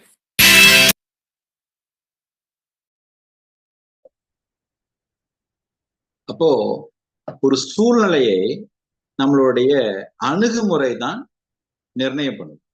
அப்ப இந்த தைரியமே துணை அப்படின்னு சொல்றது உங்களுடைய அணுகுமுறையில் தெளிவைத்தான் குறிக்கிறதே தவிர வேற ஒண்ணு இல்லை. அப்ப என்னாலெல்லாம் தைரியத்தை வளர்த்துக்க முடியாதுன்னு நினைக்காதீங்க. என்னால இதை செய்ய முடியாது, என்னால இதை செஞ்சிட முடியாதுன்னு நீங்க நினைக்கிறத விட உங்க அணுகுமுறையில் தெளிவுதான் தைரியம், வேற ஒண்ணுமே இல்லை. அப்ப தைரியம்ங்கிறது பெரிய கம்பசூத்திர ரகசியம் எல்லாம் ஒண்ணு இல்லை. இந்த அணுகுமுறையில் ஒரு தெளிவு, இந்த அணுகுமுறைக்கு வேற என்ன பண்ணலாம், இந்த அணுகுமுறைக்கு வேற என்ன பண்ணலாம், இந்த அணுகுமுறைக்கு வேற என்ன பண்ணலாம். இப்ப நான் 3 அணுகுமுறையை நான் கொடுக்குறேன். உங்க பயத்தை விலக்கி தைரியத்தை மேம்படுத்திக் கொள்வதற்கு I'll give you 3 important approach. 3 அணுகுமுறையை கொடுக்குறேன். நம்பர் 1, மல்டிபிள் டைரக்ஷன்ல முயற்சி பண்ணி பார்க்கலாமான்னு பாருங்க. ஒரே டைரக்ஷன்ல நீங்க பண்ணாம மல்டிபிள் டைரக்ஷன்ல எக்ஸிக்யூட் பண்ண முடியுமான்னு பாருங்க. இது கரேஜை நீங்க வளர்த்துக்கிறதுக்கு, தைரியத்தை வளர்த்துக்கிறதுக்கு ஒரு அணுகுமுறை.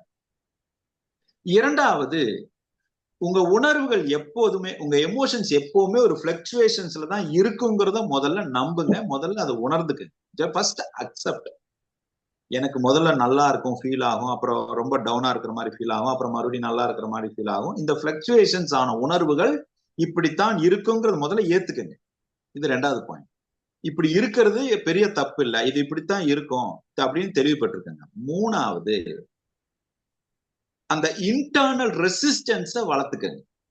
ஒரு செயலை செய்யும் போது அகச்சூழலில் இருக்கக்கூடிய ரெசிஸ்டன்ஸ், அதை தாக்கு பிடிக்கக்கூடிய மனநிலையை வளர்த்துக்கங்க. இது 3 தான் தைரியத்துக்கான அடிப்படை. ரொம்ப சிம்பிள். ஃபர்ஸ்ட் மல்டிபிள் டைரக்ஷன்ஸை முயற்சி பண்ணணுங்கிறத சுய தெளிவு எடுத்துக்கங்க. 2வது, எமோஷன்ஸ் எப்பவுமே பிளக்சுவேட்டடா தான் இருக்கும் அப்படிங்கிறத அக்செப்ட் பண்ணிக்கங்க. 3வது, ஒவ்வொரு விஷயத்துக்கும் இன்டர்னல் ரெசிஸ்டன்ஸை வளர்த்து கொள்ள முயற்சி பண்ணுங்க. அவ்வளவுதான். Simple, so simple. குருஜி கொஞ்சம் தமிழ்லையும் குருஜி. 3வது, முதல் விஷயம் மல்டிபிள் டைரக்ஷன், அதாவது பல்வேறு வகையான கோணத்துல முயற்சி செய்யக்கூடிய வாய்ப்புகளை கண்டுபிடிங்க. முதல் விஷயம். 2வது, உணர்வுகள் மேலோங்கும் கீழே போகும், மேலோங்கும் கீழே போகும், இதற்கான வாய்ப்பு இருக்கு. 3வது, அகத்துக்குள் ஏற்படக்கூடிய தடைகள், இன்டர்னல் ரெசிஸ்டன்ஸ், அகத்தில் மனதில் தோன்றுகின்ற தடைகளை நீங்க ஒவ்வொரு விஷயத்துக்கும் நீங்க தகர்க்கணும் அப்படிங்கிறதுல தெளிவாக இருக்கு. தாக்கு பிடிக்கிறீங்களா? எவ்வளவு தூரம் தாக்கு பிடிக்கிறீங்க? மனதளவில் ஒரு விஷயத்தை செய்வதற்கு தாக்கு பிடிக்கிறீங்களா? என்னால முடியலன்னு உடனே முடிவு பண்ணாதீங்க. ஓகே, வேற கோணத்துல அணுகி முயற்சி பண்ணுங்க. ஓகே, இன்னொரு கோணத்துல அணுகி முயற்சி பண்ணுங்க. இது 3ஐயும் செஞ்சு பாத்தீங்கன்னா யாருடைய சார்பு நிலையில் இல்லாம நீங்க வாழலாம், சுயமா வாழலாம். கடைக்கு கூட்டிட்டு போறதுக்கு இன்னொரு ஆள் தேவைப்படுறாங்க, சிலிண்டர் மாத்துறதுக்கு இன்னொரு ஆள் தேவைப்படுறாங்க, டிவியில ஒரு ஆப்ஷன் கிடைக்கல, மாத்த முடியலன்னா உடனே இது என்ன டிவி மாறவே மாட்டேங்குது அப்படின்னு இன்னொருத்தர் கூப்பிடுறோம். நாம பாருங்களேன், வாழ்க்கையில எப்பெல்லாம் நாம இன்னொருத்தரை சார்ந்து வாழ்றோம்னு பாருங்க. அந்த இன்னொருத்தரை சார்ந்து வாழ்ற முறையை கொஞ்சம் கொஞ்சமா குறைச்சுக்க. அப்ப தைரியம் தானா வந்துடும். 2 க்ளோசிங் நோட்ல சொல்றேன், நான் கடைசியா சொல்றேன்னு சொன்ன விஷயம்தான். தைரியத்தை வளர்த்துக் கொள்வதற்கான முதல் படி பொய் பேசுவதை தவிர்ப்பது. உணர்வுகளில் தைரியம் மேம்படுவதற்கு நீங்க பொய் பேசுற குணாதிசயமும் தைரியமும் தொடர்பில் இருக்கிறது. பொய் பேசுவதை தவிர்ப்பது. சில நேரங்கள்ல உண்மையை மட்டுமே பேசுறவங்களுக்கு தைரியம் இருக்கும், அது பயம் இருக்கும். சில நேரங்கள்ல பொய் மட்டுமே பேசுறவங்களுக்கு தைரியம் இருக்கும். நான் அங்க வரல பாயிண்ட். நீங்க அகச்சூழ்நிலையில் ஒரு தெளிவு இருக்குல்ல, இன்டர்னல் ரெசிஸ்டன்ஸ், அது எந்த சூழ்நிலைக்கு தெளிவுபடுத்திக்கிறீங்க, தாக்கு பிடிக்கிறீங்கிறதா. அப்ப பொய் பேசுவதை தவிர்த்து விடுங்கள், நம்பர் 1. 2வது, ரொம்ப முக்கியமான அன்டிவைடட் அட்டென்ஷன், தடைப்படாத தீவிரம் இருக்க வேண்டும். இந்த 2ம் ரொம்ப முக்கியமான. பொய் பேசுவதை தவிர்த்து விடுங்கள், இன்னொன்னு தடைப்படாத தீவிரத்தை மேம்படுத்தி விடும். இது 2ம் உங்களுடைய கரேஜுக்கான அடிப்படை. முதல்ல தைரியம் என்பது வேற ஏதோ வானத்தை உடைக்கிறது, மேகத்தை உடைக்கிறதுங்கிறது தைரியம் கிடையாது. தைரியம் என்பது அகத்தை, உணர்வை புரிந்து கொள்வதுதான், சுய தெளிவுதான் தைரியம் எனப்படுவது. அணுகுமுறையில் தெளிவுதான் தைரியம். தைரியம்னா என்னங்க? அணுகுமுறையில் தெளிவு. அப்படியே நான் ராத்திரி 12 மணிக்கு நான் தனியா நடந்து சுடுகாட்டுக்கு போவேன், இது தைரியம் நினைக்காதீங்க. அணுகுமுறையில் தெளிவுதான் தைரியம். சினிமால காமிச்சு காமிச்சு நம்மளை பழக்கிட்டான். நீ 12 மணிக்கு ராத்திரி 12 மணிக்கு அப்படியே எந்திரிச்சு உட்கார்ந்தீங்கன்னா தைரியம். அப்படி இல்ல, அணுகுமுறையில் தெளிவுதான் தைரியம். முதல்ல அதை நீங்க தெளிவா புரிஞ்சுக்கங்க. ராத்திரி 12 மணிக்கு நான் போறதுக்கு எனக்கு பயமா இருக்குதுன்னு சொல்றதுக்கு பேரு அது ஒரு அனுபவம். அதை வெளிப்படுத்துறதுல என்ன தப்பு இருக்குது? அது இல்லைங்க நாங்க தைரியம்னு சொல்ல வருது. போறதுக்கு பயமா இருக்குன்னா அதுக்கு என்ன மாற்று வழி பண்ணலாம்? அதை எப்படி புரிந்து கொள்ளலாம்? ஏன் எனக்கு அந்த பயம் வருது? ஏன் அந்த 12 மணிக்கு எனக்கு அந்த பயம் வருது? அப்படிங்கிற அந்த அணுகுமுறையில் தெளிவுதான் தைரியம். இப்போ இதுக்கு ஃபைனலா க்ளோசிங் நோட்ல ஒரு சின்ன டயலாக் ஒண்ணு இருக்கு. இந்த டயலாக்க உங்களுக்கு நான் ப்ளே பண்ணி காட்டுறேன். அதோட நட்சல்ல ஒரு செய்தியை, அதோட ஒரு செய்தியை நான் உங்களுக்கு கொடுத்துட்டு கேள்வி பதிலுக்கான நேரத்துக்கு போலாங்க.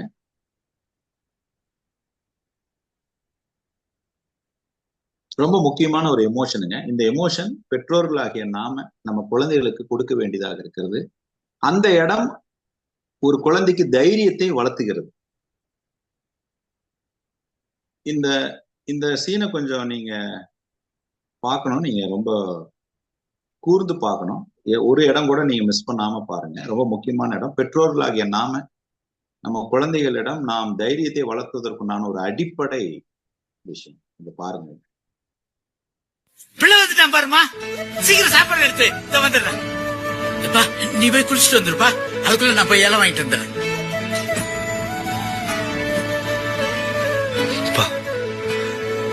என்னப்பா?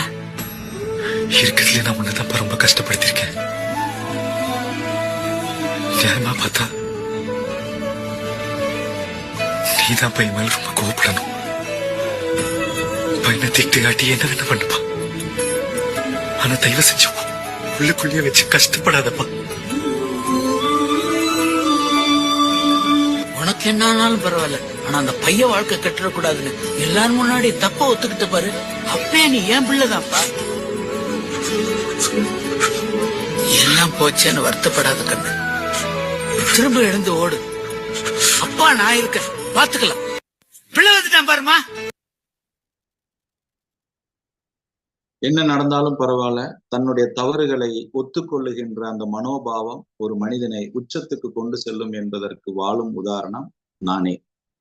செய்த தவறுகளை ஒற்றுக்கொள்வதும் செய்த தவறுகளை திருத்திக் கொள்வதற்கு முயற்சி செய்வதும் வாழ்வில் பல்வேறு விதமான மாற்றங்களையும் அனுபவங்களையும் அற்புதங்களையும் ஏற்படுத்தும் என்பதுல எந்தவித மாற்று கருத்தும் இல்லை. அப்போ தைரியத்திற்குண்டான அடிப்படை செய்த தவறை ஒற்றுக்கொள்வது. இந்த செய்தியோடு இந்த ஞான விதை நிகழ்ச்சியை நிறைவு செய்யறங்க. உங்களுடைய கேள்விகளுக்கு பதில் அளிக்க காத்திருக்கிறோம்.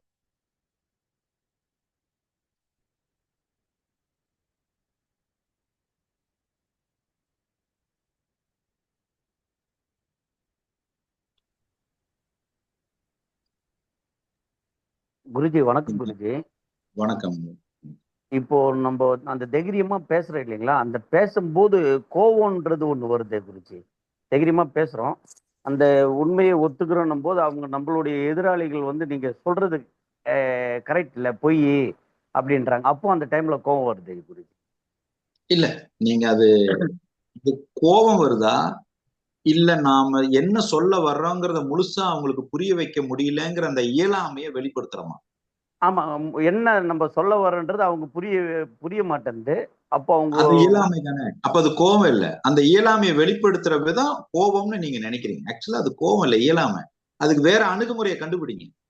அதை எப்படி அவங்களுக்கு புரிய வைக்கிறதுக்கு உண்டான, ஏன்னா நாம சொன்ன உடனே அவங்க புரிஞ்சுக்கணும்னு நினைக்கிறோம் நம்ம.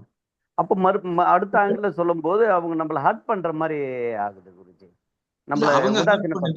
அவங்க ஹர்ட் பண்ணல, அவங்க பேசுற முறை நம்மளுக்கு ஹர்ட் பண்ணுதுங்கிற பதிவை நாம தானே வச்சுட்டு இருக்கிறோம். அதுல இருந்து நம்ம எப்படி குருஜி தெளிவாகிறது? இதுக்குத்தான் 21 நாள் அற்புதங்கள்ங்கிற ஒரு வகுப்பை தொடர்ந்து நடத்திட்டு வர்றோம். நீங்க அந்த வகுப்புல இருக்கிறீங்கன்னு நினைக்கிறேன். தொடர்ந்து நீங்க அந்த பயிற்சியில, ஏன்னா இது 1 மணி நேரத்துல கொடுக்குற விழிப்புணர்வு. இந்த விழிப்புணர்வு பயிற்சியாக கொடுப்பதற்கு நீங்க 21 நாள் அற்புதங்கள் வகுப்பு மிகுந்த சரியான தீர்வாக இருக்கும். சரிங்க, நன்றி. நன்றி. குருஜி வணக்கங்க. வணக்கம் வணக்கம். அதாவது இந்த பிள்ளைங்களுக்கு தைரியம் சொல்றீங்க.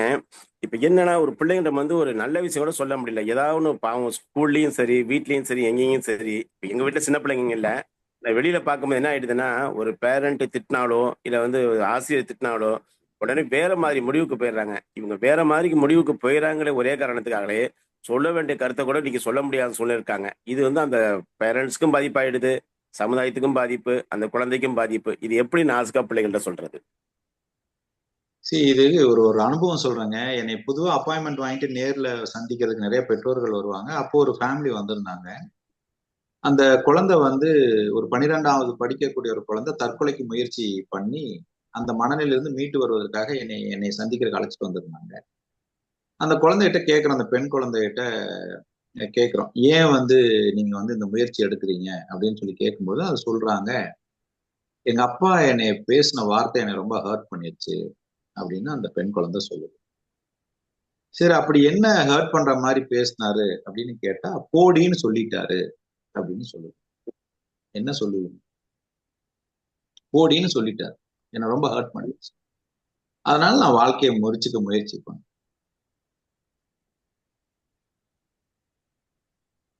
நாங்க எவ்வளவு ஹார்ட் ஒர்க் பண்ணிருக்கணும்னு பாருங்க அந்த குழந்தைக்கு தெளிவுபடுத்துறது. கடைசியில தெளிவு கொடுத்துட்டோம்னு வைங்க.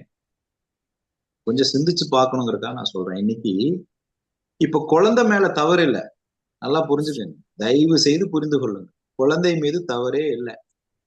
அந்த குழந்தைக்கு நாம என்ன மாதிரியான உணர்வுகளை தொடர்ந்து வெளிப்படுத்தி கொடுத்தோம் என்பதுதான் இங்க அடிப்படை. அப்ப பெற்றோர்களிடம்தான் மாற்றம் தேவைப்படுகிறது. பெற்றோருடைய ஜீனோட எக்ஸ்டென்ஷன் தான் குழந்தைங்க. ஆரம்பத்துல இருந்து அந்த குழந்தை தோல்வியை ஏத்துக்க தயாரா இல்ல, மாற்றத்தை ஏற்றுக்க தயாரா இல்ல. ஒரு விஷயம் கேட்டா உடனே கிடைக்குங்கிற ஒரு நம்பிக்கையை நாம மறைமுகமா கொடுத்து பழக்கிட்டோம். ஒரு விளையாட்டுல கூட தோற்கிறதை ஏத்துக்கொள்ள மாட்டேங்குது அந்த குழந்தை. நீங்க எல்லாம் கொஞ்சம் யோசிச்சு பாருங்க. உங்க காலகட்டங்கள்லாம் குடும்பத்துக்குள்ளேயே 4 பேர் 5 பேர் இருந்தீங்க, வெளியே போனா 10 பேர் கூட விளையாண்டீங்க. இன்னைக்கு அந்த குழந்தை வீட்டுக்குள்ளேயே ஒரு குழந்தையா தான் இருக்குது, வெளியே விளையாடுறது ஒரே குழந்தையா தான் விளையாடுது. வெளியே கூட இல்ல, அந்த வெளியும் பெற்றோர்கள் விட முடியல. கண் பார்வையிலே வைக்க வேண்டியதா இருக்கு, அந்த குழந்தை கண் பார்வையிலே வளர்த்த வேண்டியதா இருக்கு.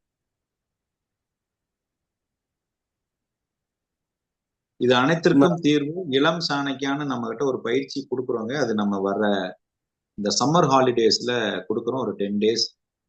10 வயதுக்கு மேற்பட்ட குழந்தைகளுக்கு பெற்றோர்கள் மீது இருக்கக்கூடிய மரியாதை பற்றியும், பெற்றோர்களுக்கு குழந்தைகளுடைய முக்கியத்துவத்தை பற்றியும், குழந்தைகளுக்கான பண்புகளை பற்றியும் நாங்கள் கொடுப்பதற்காக தயார்படுத்திட்டு இருக்கிறோம். விருப்பம் இருக்கிறவங்க திருமதி நித்யானந்தினி அவர்கள் தான் அதற்குண்டான இன்சார்ஜ். நீங்க அவர்களிடம் தொடர்பு கொண்டு உங்க பயிற்சிக்கு பதிவு செய்யலாம். உங்க குழந்தைகளை பதிவு பண்ணணும்னு நினைச்சீங்கன்னா அது ஆன்லைன் வகுப்பு தான், 10 நாட்கள் ஆன்லைன் வகுப்பு தான்.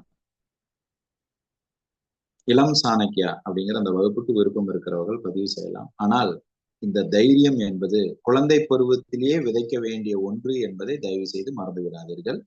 நமக்கு இன்னைக்கு பயம் இருந்ததுனால அது குழந்தை பருவத்துல ஏற்பட்டதுங்கிறதையும் மறந்துடாது. இப்ப நீங்க அதை அவ்வளவு தூரம் போய் சரி பண்ணணும். அதற்கு நான் கொடுத்த அணுகுமுறைய ஒரு விழிப்புணர்வா எடுத்துக்கங்க. தொடர்ந்து நம்ம பயிற்சி முறைகள்ல எங்கேயாவது நீங்க பயிற்சிக்குள்ள வரும்போது அந்த பயிற்சியில நீங்க அதை முழுமையா கற்றுக்கொள்ள முடியும். எங்களுடைய நோக்கம் என்னன்னா, ஒரு வளமான சமுதாயத்தை உருவாக்கணும், ஆரோக்கியமான சமுதாயத்தை உருவாக்கணும். அதற்கான பண்பு படைய உருவாக்கிட்டு இருக்கோம், வேற ஒண்ணும் இல்லை. இந்த பண்பு படையை கொண்டு இந்த விழிப்புணர்வை நாங்கள் தொடர்ந்து விதைக்க முயற்சி செய்து கொண்டிருக்கிறோம். பலமான குழந்தைகள் வளர்வது அறம் சார்ந்த பெற்றோர்கள் வாழ்வியல் முறையிலே அடங்கி இருக்கிறதுங்கிறது மறந்துடாதீங்க. பலம் சார்ந்த குழந்தைகள் வளர்வதற்கு பெற்றோர்கள் அறம் சார்ந்த வாழ்க்கையை வாழ வேண்டும் என்பது நிதர்சனமான உண்மை. இன்னைக்கு பெற்றோர்கள்கிட்ட அறம் இல்ல, குழந்தைகிட்ட பலம் எப்படி வரும்?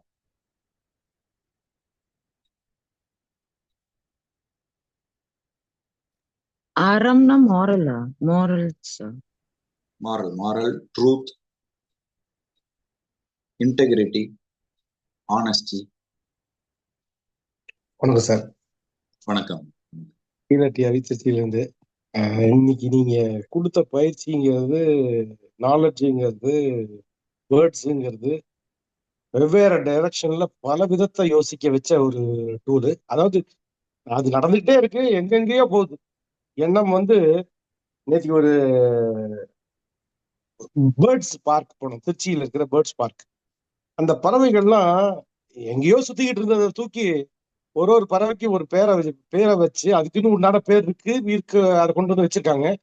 2 பறவை தான் இருக்கு ஒரு கூட்டுலையும். அது அவ்வளவு சௌரியமா அதுக்கு தேவையான எல்லா உணவும் ஜம்முன்னு கிடைச்சிருது.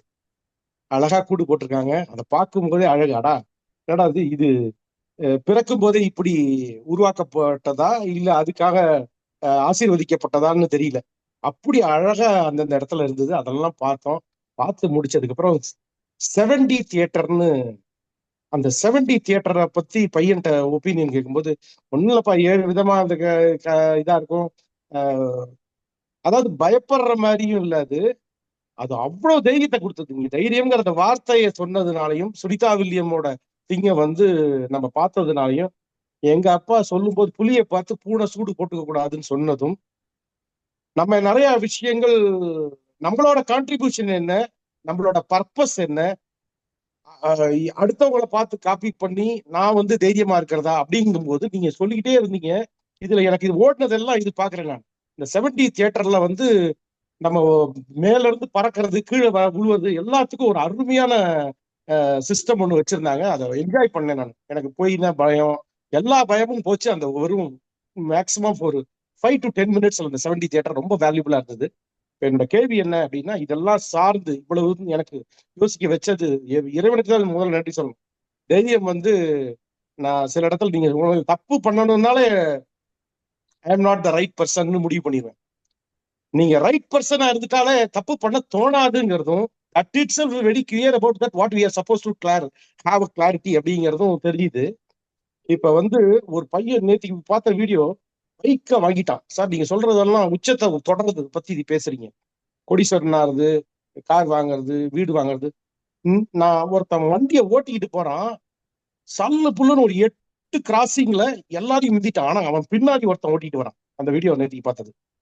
பார்த்த உடனே அடிக்குது, ஒரு கார்ல அடிக்குது. அவனை அடிச்சு கீழே விழுவுறான். அதாவது வேற ஒரு காரை கிராஸ் பண்றான், காரர் உள்ள இருக்காரு, கார்ல சைட்ல அடிச்சுட்டு அவன் அப்பையும் விழுந்து புரியல அவனுக்கு. எந்திரிக்கிறான், எந்திரிச்சு பைக் எடுக்கிறான்.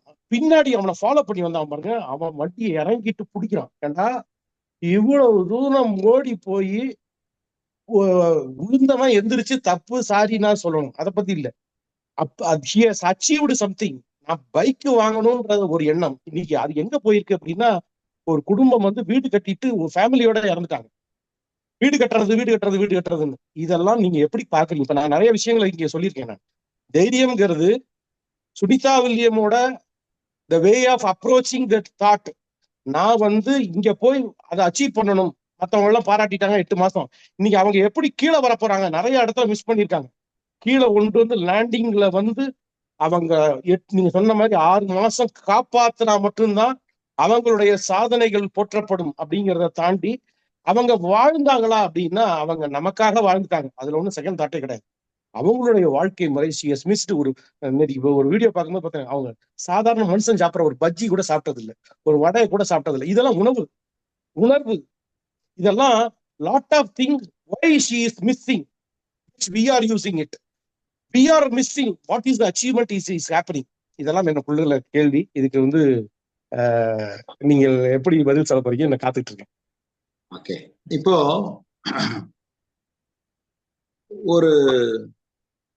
ஒரு கடல் இருக்குது, அந்த கடல்ல மீன் இருக்குது. அந்த கடல்ல இருக்கிற மீனுக்கு அந்த மீனினுடைய அருமை தெரியாது. அந்த கடலுக்கு வெளியே இருக்கிறவருக்கு அந்த கடலுக்கு வெளியே இருக்கிற இடத்தினுடைய அருமை தெரியாது. எப்பவுமே நாம அந்த இடத்துல இருக்கும்போது அந்த இடத்தினுடைய அருமை தெரியாது.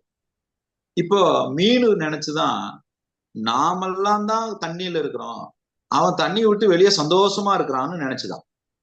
வெளியே இருக்கிறவன் நினைச்சான்னா நாம தான் அவதியில இருக்கிறோம், அந்த மீனுக்கு என்ன பிரச்சனைன்னு நினைச்சுதான். மீனுக்குள்ள பிரச்சனை மீனுக்கு, தண்ணிக்கு வெளியே இருக்கிறவனுடைய பிரச்சனை தண்ணிக்கு வெளியே இருக்கிறவன். இப்ப நாம என்ன பண்ணணும்னா, தண்ணியும் மீனையும் பார்க்காம வெளியே தரையில இருக்கிற வாழ்வியல் முறையில நாம சந்தோஷமா இருக்கிறோமா, மகிழ்ச்சியா இருக்கிறோமா? கடலுக்குள்ள வாழுகின்ற வாழ்க்கை முறைக்குள்ள போனா அதனுடைய எண்ணம் வேறு, அணுகுமுறை வேறு, வாழ்வியல் முறை வேறு, எல்லாமே வேறு. ஆனா இங்கிருந்து பார்க்கும்போது அவன் உன்னை இழக்கிறதா தான் தோணும், அங்கிருந்து பார்க்கும்போது நாம உன்னை இழந்திருக்கிறதா தான் தோணும். இக்கரைக்கு அக்கறை எப்பவுமே பச்சைதான். இப்ப மனிதனுடைய மனோபாவமும் அப்படிதான். கொஞ்சமா சம்பாதிக்கும் போது இன்னும் கொஞ்சம் அதிகமா சம்பாதிக்கணும்னு தோணுது, கொஞ்சம் அதிகமா சம்பாதிக்கும் போது ஒரே ஒரு வீடு வாங்கணும்னு தோணுது, ஒரு வீடு வாங்கினதுக்கு அப்புறம் இன்னொரு வீடு வாங்கி வாடகை கொடுக்கணும்னு தோணுது. இப்ப எண்ணங்கள் தோண்டி கொண்டேதான் இருக்குது, விரிந்து கொண்டேதான் இருக்குது. இப்போ நான் எல்லாத்தையும் இழக்காம எனக்கு இறைவன் கொடுத்திருக்கிறானான்னு பார்க்கிற பார்வைதான் நீங்க அவசியமாக இருக்கு. இப்ப சுனிதா வில்லியம்ஸோட சப்ஜெக்ட நமக்கு என்ன கற்றுக் கொடுக்கிறது அப்படின்னு பார்க்கறது தான் இங்க அவசியமாக இருக்கிறதே தவிர, ஒருத்தன் நல்லா வாழ்ந்தும் வாழ்றது எப்படின்னு சொல்லி கொடுக்கலாம், நல்லா வாழாம இருந்தும் எப்படி வாழக்கூடாதுன்னு சொல்லி கொடுக்கலாம். ஏன் அப்படி அவன் சொல்லி கொடுக்கறான்னு கேட்கிற கேள்வி இங்க யாரும் ஒண்ணும் பண்ண முடியாது. அப்படி ஒரு நிகழ்வு நடக்கலைன்னா நமக்கு அப்படி ஒரு அனுபவம் கிடைக்காம போயிடும். அப்போ இங்கு நடந்து கொண்டு இருக்கிறது நாம் அதுல இருந்து என்ன கத்துக்கிறோங்கிறது தான் இங்க. இப்ப நாம என்ன கத்துக்கலாம் அப்படின்னா, உங்களுக்கு ஏற்படுகின்ற எந்த ஒரு கடினமான சூழ்நிலையும் அது கடினம் கிடையாது, அது வரலாற்றையே உங்களால் மாற்றக்கூடிய ஒரு சம்பவமாக கூட, சரித்திரமாக கூட இருப்பதற்கு வாய்ப்பு இருக்குதுங்கிற எண்ணத்தை விதைங்க அப்படின்னு தான் நாங்க இங்க சொல்றோம். அப்ப இங்க குறுகிய கால கஷ்டம், குறுகிய கால கடன் பிரச்சனை அல்ல, பணத்தை கையாளுவதற்குண்டான ஒரு அணுகுமுறையை, பழக்கத்தையும் உங்களுக்கு வளர்த்து கொடுப்பதற்காகத்தான் கடன் பிரச்சனை. உறவுகளோட பிரச்சனை அல்ல, அந்த உறவை முழுவதுமாக புரிந்து கொள்வதற்குண்டான வாய்ப்பு தான் அந்த உறவுகளுக்கான சிக்கல். அப்ப தொழில ஏற்படக்கூடிய பிரச்சனை அல்ல, உங்கள் சாமர்த்தியத்தை வளர்த்துக் கொள்வதற்குண்டான வாய்ப்பு அந்த தொழில வரக்கூடிய சிக்கல். அப்ப நீங்க அதை பிரச்சனையா பாக்குறீங்களா, வாய்ப்பா பாக்குறீங்களா அப்படிங்கறத இங்க. அப்ப நம்ம எல்லாருமே பக்கத்து வீட்டுல இருக்கிறது, எதிர் வீட்டுல இருக்கிறது, சூழ்நிலைகள் இருக்கிறது, தவறு பண்றான், ஹாஸ்பிட்டல் போறான், தப்பு பண்றான், தண்டனைக்கு உள்ளாகிறான், இது எல்லாம் நடந்து கொண்டு இருக்கிறது. நடக்கட்டும்.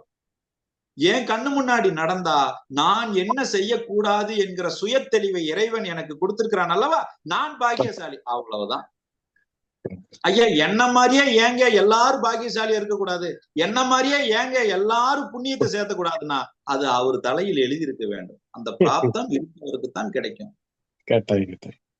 ஆனா இந்த முத்தாய்ப்பா சொன்னது அணுகுமுறையில் தெளிவுதான் தைரியம் அப்படிங்கிற அந்த ஆன்சர், அது பெரிய நாலேஜா இன்னைக்கு எடுத்துக்கிறேன். ரொம்ப சந்தோஷம். இப்ப இத ஒட்டியே இருக்கிற கேள்வி, அப்பா பிள்ளைங்களுக்கு கொடுக்கிற தைரியமும் அவங்களுக்கு தைரியம் வருதா, கொடுக்கணுமா, இவர் வாழ்ற ஸ்டைல்லயே வாழ்ந்துகிட்டு இருக்கலாமா? குழந்தைங்க இந்த கடைசியா அந்த ஸ்டோரி சொல்லி முடிக்கும் போது, ஏய் நீ இப்படி உண்மையாக பேசுனது இருக்கு பாடுறா, நான் பட்ட கஷ்டம்லாம் ஒன்றும் பெரிய விஷயம் இல்லடா, நீ you have proved something which even though lot of difficulties I have faced. ஒரு நாள் நிறைய கஷ்டப்பட்டாலும் நீ அங்க உண்மை பேசி இங்க அப்பாவே மிஞ்சின ஒரு பிள்ளைய அந்த இடத்துல காமிச்ச படமே சூப்பரான படம். அது வேற விஷயம். பல நாலேஜை கொடுத்த படம். காதல் தோல்வியா இருக்கட்டும், கல்லூரி தோல்வியா இருக்கட்டும், எல்லா தோல்வியாளர்களும் வெற்றியாளர்னா பார்க்க வேண்டிய அருமையான படத்தை நீங்க இங்க வச்சதும் ரொம்ப சிறப்பு. இங்க என்னோட கேள்வி என்னன்னா, அப்பா பிள்ளைக்கு தைரியம் கொடுக்குதா, எந்த விதமான கஷ்டங்கள்லாம் தாண்டி அவர் கொடுத்து இந்த அப்ரோச்சை மாத்தி இவர் புரிய வைக்கிறதுக்கு அந்த பையன் என்ன தாட்ல இருந்திருந்தான்னா இப்படி மாறி இருப்பான். The decision taken by appreciated by the father, not only father, the world, without affecting himself. இவன் சௌரியமா போறான். ஒரு ஒரு ஃபுட்டு சப்ளை பண்றதுக்கு போறதுக்கு கூட ரொம்ப அழகா என்ஜாய் பண்ணி போறான் அந்த ஒர்க்கை. இஸ் நாட், நான் போய் பெரிய கோடீஸ்வரனா இருந்தா என்ன சம்பாதிச்சு சந்தோஷமா இருப்பானோ அதை தாண்டி நான் ஒரு டெலிவரி பாயாவே ஐ எம் என்ஜாயிங் அப்படிங்கிறத ப்ரூவ் பண்ற விஷயத்த நீங்க எப்படி பாக்குறீங்க? இது இரண்டு விஷயத்த நான் இங்க என்னுடைய அனுபவ முறையில நான் பாக்குறேங்க. ஒண்ணு ஒரு தந்தை என்பவர் குழந்தைகளுக்கு தைரியத்தை விதைப்பவராக இருக்கிறார். எப்படி தைரியத்தை விதைப்பவராக இருக்க வேண்டும் என்றால், தான் வாழுகின்ற வாழ்வு தைரியமான அணுகுமுறையில் வாழ்வதன் மூலியமாக தைரியத்தை விதைப்பவராக இருக்க வேண்டும்.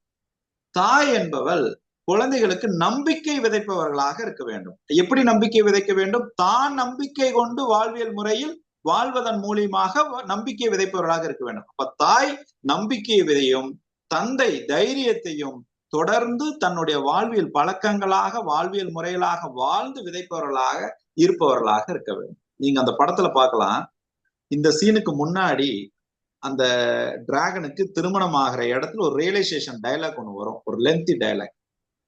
நான் இந்த தவறு பண்ணினேன், நான் இந்த தவறு பண்ணினேன், நான் நீங்க நினைச்ச மாதிரி இப்படி இல்லைன்னு ஒரு ரியலைசேஷன் கான்வர்சேஷன் ஒண்ணு போகும். இந்த கான்வர்சேஷனை மனசாட்சி தொட்டு சொல்லுங்க, நாம எத்தனை பேர் எவ்வளவு சூழ்நிலையில செய்திருக்கிறோம்? நிச்சயமாக இல்லை. ஏன்னா என் அடையாளம் உடைஞ்சிரும், என்னை தப்பா பார்த்துருவாங்க, என்னை தப்பா பேசிடுவாங்க. அப்ப அடையாளத்தை சுமந்து கொண்டு வாழுகின்ற மாஸ்க் போட்ட வாழ்க்கைக்குத்தான் இவ்வளவு போராடுறோம். அடையாளத்தை சுமக்கிறதுக்காக செய்யற செயலை தைரியம் என்று சொல்கிறோமே, இது புரிதல் இல்லாத வாழ்க்கை அல்லவா? அடையாளத்தை சுமந்து செல்வதற்கு இங்கு தைரியம் தேவையில்லை. அடையாளத்தை தொலைக்காமல் இயல்பாக வாழ்வியல் முறையில் வாழ்வதற்கு அணுகுமுறையில் தெளிவே தைரியம் என்ற புரிதல் தான் இங்கு நமக்கு அவசியம். அப்போ நான் நல்லவனா தெரியணும், நான் கெட்டவனா தெரிஞ்சிடக்கூடாது, நான் மோசமானவா புரிஞ்சிடக்கூடாது, என்னை தப்பா நினைச்சிடக்கூடாதுக்கு போராட்டமா போராடிட்டு இருக்கிறோமே. ஒரு இடத்துல எல்லாத்தையும் தூக்கி போட்டான், நான் நானா இருக்கிறேன், என்னோட இருக்க முடிஞ்சா இருங்க, நான் நானா இருக்கிறேன், நான் இயல்பா இருக்கிறேன், என்னோட இருப்பவர்கள் இருங்கிற அந்த உண்மை நிச்சயம் இயற்கையோடு ஒத்துசைவோடு வாழுகின்ற வாழ்க்கை சூழலுக்கு ஏற்படும் தீவிரமாக ஒத்துப்போகும் தன்மை. குருஜி நன்றிங்க. குருஜி, இந்த இடத்துல ஒரு பதிவு பண்ணிக்க விரும்புறேன் குருஜி.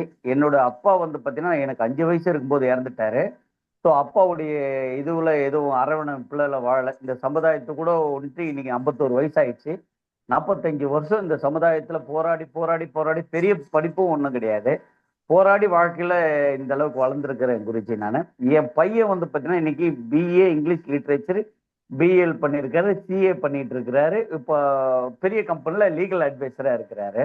அவருக்கு முதல்ல நான் கொடுத்ததே என்னன்னாக்கா, இந்த சமுதாயத்தில் போராடுறது எப்படி, உனக்கு அப்பா உறுதுணையா இருக்கிற, எந்த இடத்துலையும் கவலைப்படம். அந்த டிராகன் படம்லாம் பார்க்கல குருஜி. இன்னும் நான் சமுதாயத்தில் போராடக்கூடிய விஷயங்கள் எல்லாமே அவருக்கு கற்றுக் கொடுத்தேன். இது இந்த இந்த இடத்துல இப்படி போகணும், இந்த இடத்துல இப்படி வரணும் அப்படின்ற ஒரு தைரியத்தை கொடுத்துருக்குறேன். இன்னைக்கு பையன் ஒரு சென்னையில் தாஜ் கவர்மெண்ட்ல ஒரு அவார்ட் ஃபங்க்ஷனில் வாங்குறாரு. நக்கீரன் கோபால் ஒரு சீஃப் கெஸ்டாக வந்திருக்காரு. அந்த இடத்துல இவர் அந்த கம்பெனி உருவாக்குனதுக்கு அவர் சொல்றாரு, அதாவது இவரை பார்க்கறதுக்கு சிறுசா இருக்கிறார், இவருடைய பண்ணியிருக்கிற வேலை அவ்வளோ பெரிய வேலை, இவருக்கு பெற்றவங்களுடைய அணுகுமுறை நல்லா இருக்குது அப்படின்ற மாதிரி சொன்னோன்னே எனக்கு அவருடைய அப்பான்றதுக்கு ரொம்ப பெருமையா இருந்தது.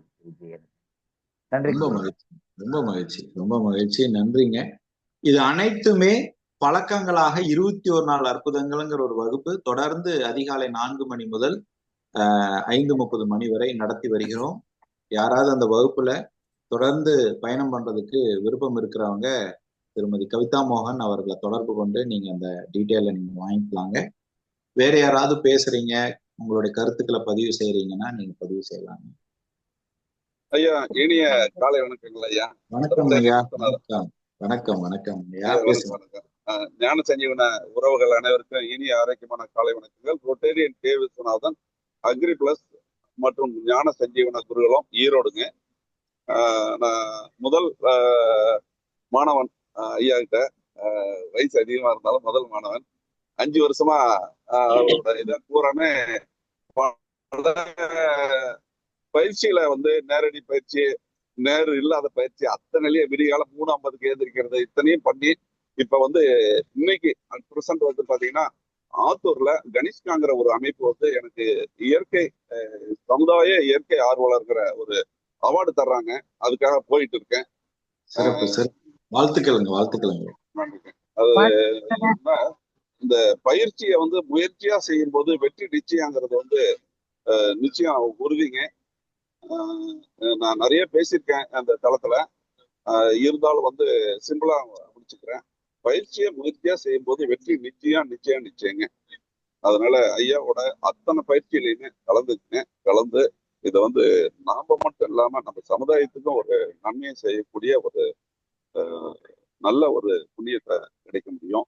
அதனால எல்லாருமே ஐயா சொல்ற அத்தனை இதுலயுமே வாங்க. ஒவ்வொரு பயிற்சியிலுமே வந்து வித்தியாசமான இது சொல்றாங்க. இதுல வந்து இப்ப நான் அவார்டு வாங்குற இது பாத்தீங்கன்னா, நான் 30 வருஷமா வேற ஃபீல்ட்ல இருந்துட்டு அக்ரி ஃபீல்டுக்கு வந்து ஒரு 7 to 8 வருஷம் தான் ஆகுது. அதுவும் பர்டிகுலரா 6 வருஷம் தான் ஆகுது. அவர் சொன்ன பயிற்சியில வந்து அதை பத்தி டெய்லி அக்ரியை பத்தி தெரிஞ்சுக்கிறது, அதுல யார் முன்னோடியா இருக்காங்க அவங்கள வந்து இதெல்லாம் வந்து பயிற்சியில் சொல்லி தருவாரு. நீங்க பயிற்சி பண்ணியிருந்தா தெரியும். அவங்களோட போட்டோ எடுத்துக்கிறது, அவங்களோட நாலேஜை வளர்த்துக்கிறது, இதை பூராமே செய்ய செய்ய செய்ய செய்ய வந்து ஆட்டோமேட்டிக்கா அந்த இடத்துக்கு நாம வருவோம் அப்படிங்கிறது வந்து சொல்லியிருக்காங்க. நீங்க அந்த பயிற்சி பண்ணும்போது தெரியும். இதை பூரா அப்படியே 100% செயல்படுத்தினேன். இன்னைக்கு வந்து பாத்தீங்கன்னா எனக்கு ஒரு 7 நாள் அப்பாயின்மெண்ட்ல தான் என்னோட தொழில் போயிட்டு இருக்கு. அது மட்டும் இல்லாம இது மாதிரி அவார்டு வந்து தேடி கொடுக்குற மாதிரி இருக்காங்க. அதனால அனைவருக்குமே மிக்க மகிழ்ச்சி, மிக்க நன்றி. ஐயாவுக்கும் வணக்கத்தையும் வாழ்த்தையும் தெரிவித்துக் கொள்கிறேன். நன்றி, வணக்கம், வாழ்த்துக்கள், வாழ்க. நன்றி, நன்றிங்க, வாழ்த்துக்களுங்கய்யா, வாழ்த்துக்கள். இன்னும் மென்மேலும் நிறைய விருதுகள் மென்மேலும் நீங்க வாங்க. வாழ்த்துக்கள், வாழ்த்துக்கள். Good morning brother. Good morning sister, எப்படி இருக்கீங்க? நல்லா இருக்கிறேங்க. மகிழ்ச்சி, சொல்லுங்க சிஸ்டர். வாழ்த்துக்கள் சொல்லணுங்க கனிஷ்கா அண்ட் அனுராதா. ஓகே, என்ன தேர்வு எழுதுறாங்களா, என்ன பண்றாங்க சிஸ்டர்? ஓகே, கனிஷ்கா மற்றும் அனுராதா அவர்களுக்கு எல்லாம் வல்ல இயற்கை, எல்லாம் வல்ல பிரபஞ்சம் இங்க எல்லா வளங்களையும் கொடுத்து 16 செல்வங்களும் பெற்று பெருவாழ்வு வாழ குருவின் பாதம் தொட்ட பிரார்த்தனை முன்வைப்பங்க. அவர்களுடைய நியாயமான நேர்மையான எண்ணங்களும் ஆசைகளும் செயற்கூடட்டும், செயற்கூடட்டும், செயற்கூடட்டும். வாழ்க வளமுடன், வாழ்க விழிப்புடன். நன்றி, வாழ்க வளமுடன். நன்றிங்க.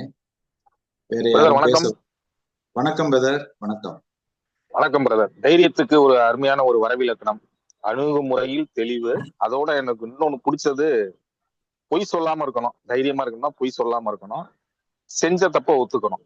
இது ஒரு நல்ல ஒரு தெளிவான எனக்கு பதிலா தெரிஞ்சது. இப்ப தைரியம்ங்கும் போது, இப்ப யாராவது கேள்வி இருந்தா கேளுங்க அப்படிங்கும் போது, நம்ம இத்தனை பேர் இருக்கோம், கிட்டத்தட்ட 77 பேர் இருக்கோம். ஒவ்வொருத்தருக்கும் ஒரு கேள்வி இல்லாமலாம் இருக்காது. ஆனா அது கேட்கறதுக்கு ஒரு தயக்கம் இருக்கு, கூச்சம் இருக்கு. அந்த தயக்கமும் கூச்சமும் அது கூட தைரிய இன்மை அப்படிங்கிறது அது தைரியம் இன்மைங்கிறது காரணமா? அது எப்படி? அதுதான் இது வந்து இப்ப சமூகம் இப்படி ஒண்ணு நம்ம மேல திணிச்சிருக்கு. இப்ப நான் இதை கேட்கல அப்படின்னா எனக்கு தைரியம் இல்லைன்னு நம்ம நினைக்கிறத விட, அதை கேட்கறதுக்கு உண்டான அணுகுமுறையில எனக்கு தெளிவு இல்லை. அது எப்படி கேட்கறது, சரி நம்மளால சரியா பேச முடியாதோ, இல்ல வார்த்தைகளை சரியா பிரத்யேகம் பண்ண முடியலையோ, அந்த தெளிவுதான். தவறானாலும் பரவாயில்லன்னு கேட்கிற அணுகுமுறையை செய்து பாருங்க. தப்பான கேள்வியா இருந்தாலும் பரவாயில்லங்கிற அணுகுமுறையை நடைமுறைப்படுத்துங்க. அதுதான் சொல்றேன். சோ இது தைரியம்னு சொல்றதை விட இது எப்படி அணுகிறதுங்கிற தெளிவு என்னிடம் இல்லை. அது அறியாமை அதிகமா இருக்கு. தைரியம் குறைவா இருக்குங்கிறத விட அறியாமை அதிகமா இருக்கு. அவங்கள நெருக்கமா பேசுறவங்க கிட்ட பேச சொல்லுங்க, நல்லா பேசுறாங்க, எல்லா விஷயத்தையும் பேசுறாங்க. புது மனிதர்கள்ட்ட பேசும்போது வரமாட்டேங்குது, பேச முடியல. அப்ப என்ன? அணுகுமுறையில் அறியாமை. இந்த அறியாமை உண்மைக்கும் நமக்குள்ள உள்ள அறிவுக்கும் உள்ள தகவலுக்கும் இடைவெளி அதிகமா இருக்கு. அதை நீங்க குறைச்சுக்கணும்னா முதல்ல பரிச்சயம் ஆகும். இப்ப நான் கேமராவை ஆன் பண்ண சொல்றதுக்கு காரணமே பரிச்சயம் ஆவீங்க. நீங்க கேமராவை ஆன் பண்ணா முதல்ல பரிச்சயம் ஆவீங்க. அப்புறம் நீங்க பேச ஆரம்பிச்சீங்கன்னா அந்த பரிச்சயத்தன்மை தான் உங்களுக்குள்ள ஒரு ஃபெமிலியாரிட்டியை கொடுக்கும். நாங்க தான் சொல்றோமே, எந்த கேள்வி கேட்டாலும் பதில் சொல்லப்படும், தெரிஞ்ச பதில சொல்லப்படும். ஒரே ஒரு கேள்வியை தவிர, சார் நீங்க வெறும் தாசா இல்ல லார்டு லபக்கு தாசாங்கிற கேள்விக்கு மட்டும் என்னால பதில் சொல்ல முடியாதுங்க. வேற எந்த கேள்வி கேட்டாலும் பதில் சொல்லலாமுங்க, தெரிந்ததை சொல்லலாமுங்க. இல்ல பிரதர், அது சின்ன வயசுல இருந்தே சில பேருக்கு அந்த பழக்கம் இருக்கும். ஏன்னா அவங்களுக்கு அந்த போதுமான நாலேஜ் இருக்கும், எல்லாமே தெரியும் இருக்கும். ஆனா அத முன் வந்து சொல்றதுக்கு அவங்களுக்கு அந்த அது அறியாமைன்னு நீங்க சொல்றீங்க இல்லையா, அந்த அறியாமையை கூட தெரிஞ்ச சப்ஜெக்டா இருந்தாலும் அதை வெளியே சொல்றதுக்கு அது கூச்சமா, அது என்னன்னு தெரியல. அது நிறைய பேர்த்த இல்ல பிரதர், அது கூச்சம்லாம் கிடையாது. ஒரு ஃபேமிலியில 4 பேர் ரெஸ்டாரண்ட் போனா கூட கணவர்கிட்ட எங்க தோசை சொல்லுங்க, எங்க காஃபி சொல்லுங்கன்னு தான் சொல்றேன். நம்ம ரெஸ்டாரண்ட்ல டைரக்டா கூப்பிட்டு தோசை என்னைக்கா சொல்றோமா? இல்ல. ஏன்னா பரிச்சயம் இல்லாத ஒரு நபர்கிட்ட அந்த பேசுவதற்குண்டான அந்த அணுகுமுறையில் கொஞ்சம் தெளிவு குறைவா.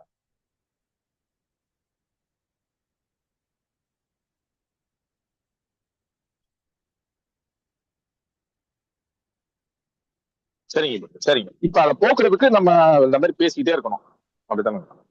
ஆமாங்க. இதாகும். ஆமா. என்ன மாதிரிங்கய்யா? என்ன மாதிரி இப்ப பாத்தீங்கன்னா என்னைய வந்து ஏதாவது ஒரு ஊருக்கா, ஒரு ரெஸ்டாரண்ட், ஒரு பஸ் ஸ்டாண்டு, ஒரு மக்கள் போடக்கூடிய இடத்துல பாத்தீங்கன்னா 5 வருஷத்துக்கு முன்னால யாரோ ஒருத்தர் 2 பேர் தெரிஞ்சவங்க மட்டும்தான் பார்ப்பாங்க. இப்ப எனக்கே தெரியாதவங்க பார்த்தா, ஐயா நீங்க அக்ரி பிளஸ் விஸ்வநாதன் தாங்கய்யா, மரம் வளர்க்குறவர் தாங்கய்யா, செடி கொடுக்குறவர் தாங்கய்யா அப்படிங்கிற இதை வந்து விசிபிலிட்டி. நான் ஒன்றும் நடிகர் கிடையாது, நயன்தாரா கிடையாதுங்க. இப்ப அந்த அளவுக்கு வந்து என்னை வந்து நிறைய பார்த்து அவங்க ஐடென்டிஃபை பண்ற அளவுக்கு வந்திருக்குங்க. மிக்க மகிழ்ச்சிங்க. மகிழ்ச்சிங்க, மகிழ்ச்சி. நன்றி, நன்றி, நன்றி. ஐயா உங்களுக்கு மட்டும் எப்படி இவ்வளவு பதில் சொல்ல முடியுது? இந்த ஞாயிற்றுக்கிழமை அன்னைக்கு நம்மளுடைய நிறைய பழைய பார்ட்டிசிபென்ட்ஸ், பழைய சஞ்சீவனிஸ்ட் நிறைய பேரை பாக்குறது எனக்கு ஒரு எனர்ஜி, எனக்கு ஒரு சந்தோஷம். அந்த ஞாயிற்றுக்கிழமை 6:30 மணிக்கு நம்மளுடைய பழைய பேட்ச் எல்லாம் ஒரு தட்டு வந்து நீங்க அப்படி பார்த்துட்டு போறது ரொம்ப சந்தோஷமா இருக்கு. எஸ் ஐயா வணக்கங்கய்யா. உங்களுக்கு மட்டும் எப்படி இவ்வளவு கேள்விகளுக்கு பதில் சொல்ல முடியுது? எப்படி இந்த நாலேஜ் இம்ப்ரூவ் பண்ணிக்கிட்டீங்க? அந்த நாலேஜ் இம்ப்ரூவ் பண்ணது இல்லாம எளிமையா இனிமையா கொஞ்சம் கூட கோவப்படாம பொறுமையா சொல்றீங்க, அது எப்படிங்க அது? இல்லைங்க, எனக்கு ஒண்ணும் தெரியாதுங்கிறதாங்க உண்மை. இது எப்படி சொன்னாலும் நம்ப மாட்டேங்கிறாங்க. உண்மையிலேயே ஒண்ணும் தெரியாதுங்கிறதா உண்மை. மகிழ்ச்சி. தெரியலைங்க, இந்த கேள்விக்கு பதில் வந்து எனக்கு இன்னும் மேம்படுத்தி கொள்ள பொறுப்புணர்வோட இருக்கிறோங்கிறதா உண்மைன்னு நான் நினைக்கிறேன். எப்பவுமே ஒரே ஒரு தாட் வந்து சார், இதை நான் சொல்லணும்னு நினைச்சேன். என்கிட்ட வந்து ஒரு ரிலேட்டிவ் ஒருத்தர் வந்து போன் பண்ணி, நீங்க இப்படி எல்லாம் இருக்கீங்களே, உங்களோட சிஸ்டத்துக்குள்ள நீங்க என்னெல்லாம் பண்றீங்கிறத என் பையனுக்கு சொல்லி கொடுங்கன்னு என்னோட வந்து ஒரு 3 நாளா 1 வாரமா விட்டுறேங்க. நீங்க என்னெல்லாம் பண்றீங்களோ அதெல்லாம் நான் ஃபாலோ பண்ண வைக்கிறேன். அவன்கிட்ட நீங்க என்ன பேசணுமோ பேசுங்க, லீவு நாள்ல பண்ணிடலாம் அப்படின்னு. இது என்னுடைய ரிலேட்டிவ் என்ன பார்த்து சொன்ன விஷயம். உங்களை பார்த்து உங்களோட இப்ப நீங்க ஒருத்தர் கேள்வி கேட்டதுனால இதை சொல்றேன் நான். உங்களோட நீங்க 10 நாள் போய் அமைதி ஞானம் எல்லாம் மௌனம்னு போய் உட்கார்ற மாதிரி 10 நாள் இந்த உலகத்துல மக்களுக்காக நீங்க செய்யக்கூடிய செயல்கள் எங்க போய் என்ன பண்றீங்க? உங்களோடய திருன்னு ஓடுவாங்க, என்ன வருவாங்க, என்னெல்லாம் பண்றீங்க 10 நாள். அதுக்கு ஒரு சிஸ்டம் போடுங்க. அதுக்கு உண்டான மக்கள் யார் வராங்களோ, யாருக்கு பிராப்தம் இருக்கோ, யாருக்கு அதுக்கான நீங்க அந்த ஸ்லாட் வந்து முதல்ல 3 நாள்ல ஆரம்பிக்கலாம், 1 நாள்ல ஆரம்பிக்கலாம், 1, 3, 7, 10 இப்படி கூட பிரிச்சு போகலாம். சோ அதனால அதை ஸ்டார்ட் பண்ணணும்னு ஆசைப்பட்ட சரி ஞான குருகுலத்துக்கு இதை வந்து பண்ணிட்டாங்கன்னா, ஏன்னா ஏற்கனவே ஏப்ரல் 5, 6 ஞான யாத்திரான்னு ஒரு யாத்திரா, அதுக்கு ஒரு 45 பேர் ஆல்ரெடி பதிவு பண்ணி சீட்டு ஃபுல் ஆயிடுச்சுங்க. ஏப்ரல் 5, 6 2 நாட்கள் என்னோடவே இருக்க போறாங்க. சிறப்பு சிறப்பு சிறப்பு. நம்ம குருமார்கள் இடத்துக்கு அழைச்சிட்டு போக போறோம், அவர்களுக்கு பயிற்சிகள் கொடுக்க போறோம். 2 நாட்கள். சந்தோஷம். குருஜி, வணக்கம் பிரதர். வணக்கம். இடத்துல ஒரு இது பதிவு பண்ண விரும்புறேன். எனக்கு நீங்க ஒரு 20 வருஷத்துக்கு முன்னாடி கிடைச்சிருந்தீங்களா, இல்ல 20 வருஷம் முன்னாடி உங்களுடைய தொடர்பு கிடைச்சிருந்தாலோ, இன்னைக்கு எல்லாரும் சொல்ற மாதிரி ஒரு பெரிய லெவல்ல நானும் வந்திருப்பேன் குருஜி. ஏன்னாக்கா இந்த 2 நாள்லயே வந்து பாத்தீங்கன்னாக்கா எனக்கு எவ்வளவு விஷயங்கள், இந்த 50 வயசுல நான் கத்துக்காத நிறைய விஷயங்கள் இந்த 2 நாள்ல என்னால இது பண்ண முடியுது. நீங்க இந்த 1 மணி நேரம் வகுப்பு ஃப்ரீ இருக்கு அப்படின்னு நான் டயர்டானாலும் 3 மணிக்கு எதிர்த்து டயர்டானாலும் ஸோ இதையும் மறுபடியும் அட்டன் பண்ணோம் அப்படின்ற எனக்குள்ள இருக்கிற அந்த ஆர்வம் தோணுது. அதுவும் நீங்க சொல்ற ஒரு விஷயமும் எனக்கு எப்படி சொல்றது, இந்த உலகத்துல ஒரு மனுஷன், கடவுளால படைக்கப்பட்ட ஒரு மனுஷன் வந்து நம்மளுக்கு தேவதூதரா இருந்து நம்மளுக்கு உபதேசம் பண்றாரு அப்படின்ற மாதிரி. எனக்கு வந்து பிடிச்ச கடவுள் ஐயப்பா, அவர்கிட்ட ஒண்டிதான் மனம் விட்டு பேசுவேன். ஸோ அந்த மாதிரி உங்ககிட்ட மனம் விட்டு பேசணுன்ற மாதிரி எனக்கு ஆர்வம் இருக்கு. ரொம்ப சந்தோஷங்க. இப்பவும் ஒன்னும் டிலே இல்லைங்க, அடிச்சு துவம்சம் பண்றோம் விடுங்க, வேற லெவல் பண்றோம் விடுங்க, செமையா வாழ்றோம், சூப்பரா வாழ்றோம். வருத்தப்பட வேண்டியது இல்லைங்கய்யா. நீங்க வந்து உள்ளபடியே இந்த டயத்துல வந்து ஆண்டவன் வந்து இந்த எங்களோட ஞான சஞ்சீவனத்துல இணைஞ்சதுக்கு வந்து மகிழ்ச்சிங்க. ஒரு வாழை மரம் வச்சா கூட வந்து 11 மாசம் ஆகணுங்க, அப்பதான் வந்து அந்த வாழைப்பழத்தை சாப்பிட முடியும். மரம் வளரும், 5 மாசத்துல குளத்தெல்லாம், 7 மாசத்துல காய் வரும், 9 மாசத்துல வாழைத்தாரே நல்லா இருக்கும், பட் சாப்பிட முடியாது. அத வெட்டாததுக்கு பிறகு 4 நாள் பழுக்கப்பட்டு போட்டதுக்கு பிறகுதான் சாப்பிட முடியும். அதனால நீங்க இத்தனை வயசு வரைக்கும் அதெல்லாம் வந்துட்டீங்க. இன்னமேட்டு வந்து ஐயாவோட இதுல கலந்து பண்ணும்போது அந்த இனிமையான பழத்தை சாப்பிடுறதுக்கு உள்ள அனைத்து தகுதியும் கிடைச்சிரும். வாழ்த்துக்கள், தொடர்ந்து பயணப்படுங்க. நன்றி. நன்றிங்க ஐயா, நன்றிங்க. மகிழ்ச்சிங்க, மகிழ்ச்சிங்க. ரொம்ப சந்தோஷங்க, ரொம்ப மகிழ்ச்சி. எஸ், நன்றி குருஜி, சூப்பரா இருந்தது குருஜி. நன்றி, நன்றி. நீங்களும் எனக்கு தொடர்ந்து வாய்ப்பு கொடுக்குறீங்க, என்னை தமிழ்ல பேசுறதுக்கு ஞாபகப்படுத்திட்டே இருக்கிறீங்க. அதுக்கு நான் உங்களுக்கு பெரிய நன்றி சொல்லணும். நன்றி குருஜி, நன்றி குருஜி. நன்றி, மகிழ்ச்சிங்க. நிறைவு செய்துக்கலாங்களா? நன்றிங்க. இந்த ஞாயிற்றுக்கிழமை ரொம்ப சந்தோஷமா கொண்டாடுங்க, ரொம்ப மகிழ்ச்சியா கொண்டாடுங்க. வாழ்க வளமுடன், வாழ்க வெளிப்புடன். நன்றி. மீண்டும் அடுத்த நமது பழைய உறவுகள் எல்லாருமே வந்திருக்காங்க. ஒரு மாப்பிள்ள சக்கரவர்த்தி, மோகனரங்கன், ரமேஷ், நடராஜன், கரூர் நடராஜன், நண்பர் நடராஜனுங்க, கஸ்தூரி, தனலட்சுமி, இது மாதிரி எல்லாருமே வந்திருக்காங்க. இன்னைக்கு உள்ளபடி மகிழ்ச்சியா இருக்கு. வாழ்த்துக்கள். வாழ்க வளமுடன், வாழ்க வளமுடன். ரொம்ப சந்தோஷங்க, ரொம்ப மகிழ்ச்சி, ரொம்ப மகிழ்ச்சி. நன்றி, நன்றிங்க, நன்றி, நன்றி. நன்றி.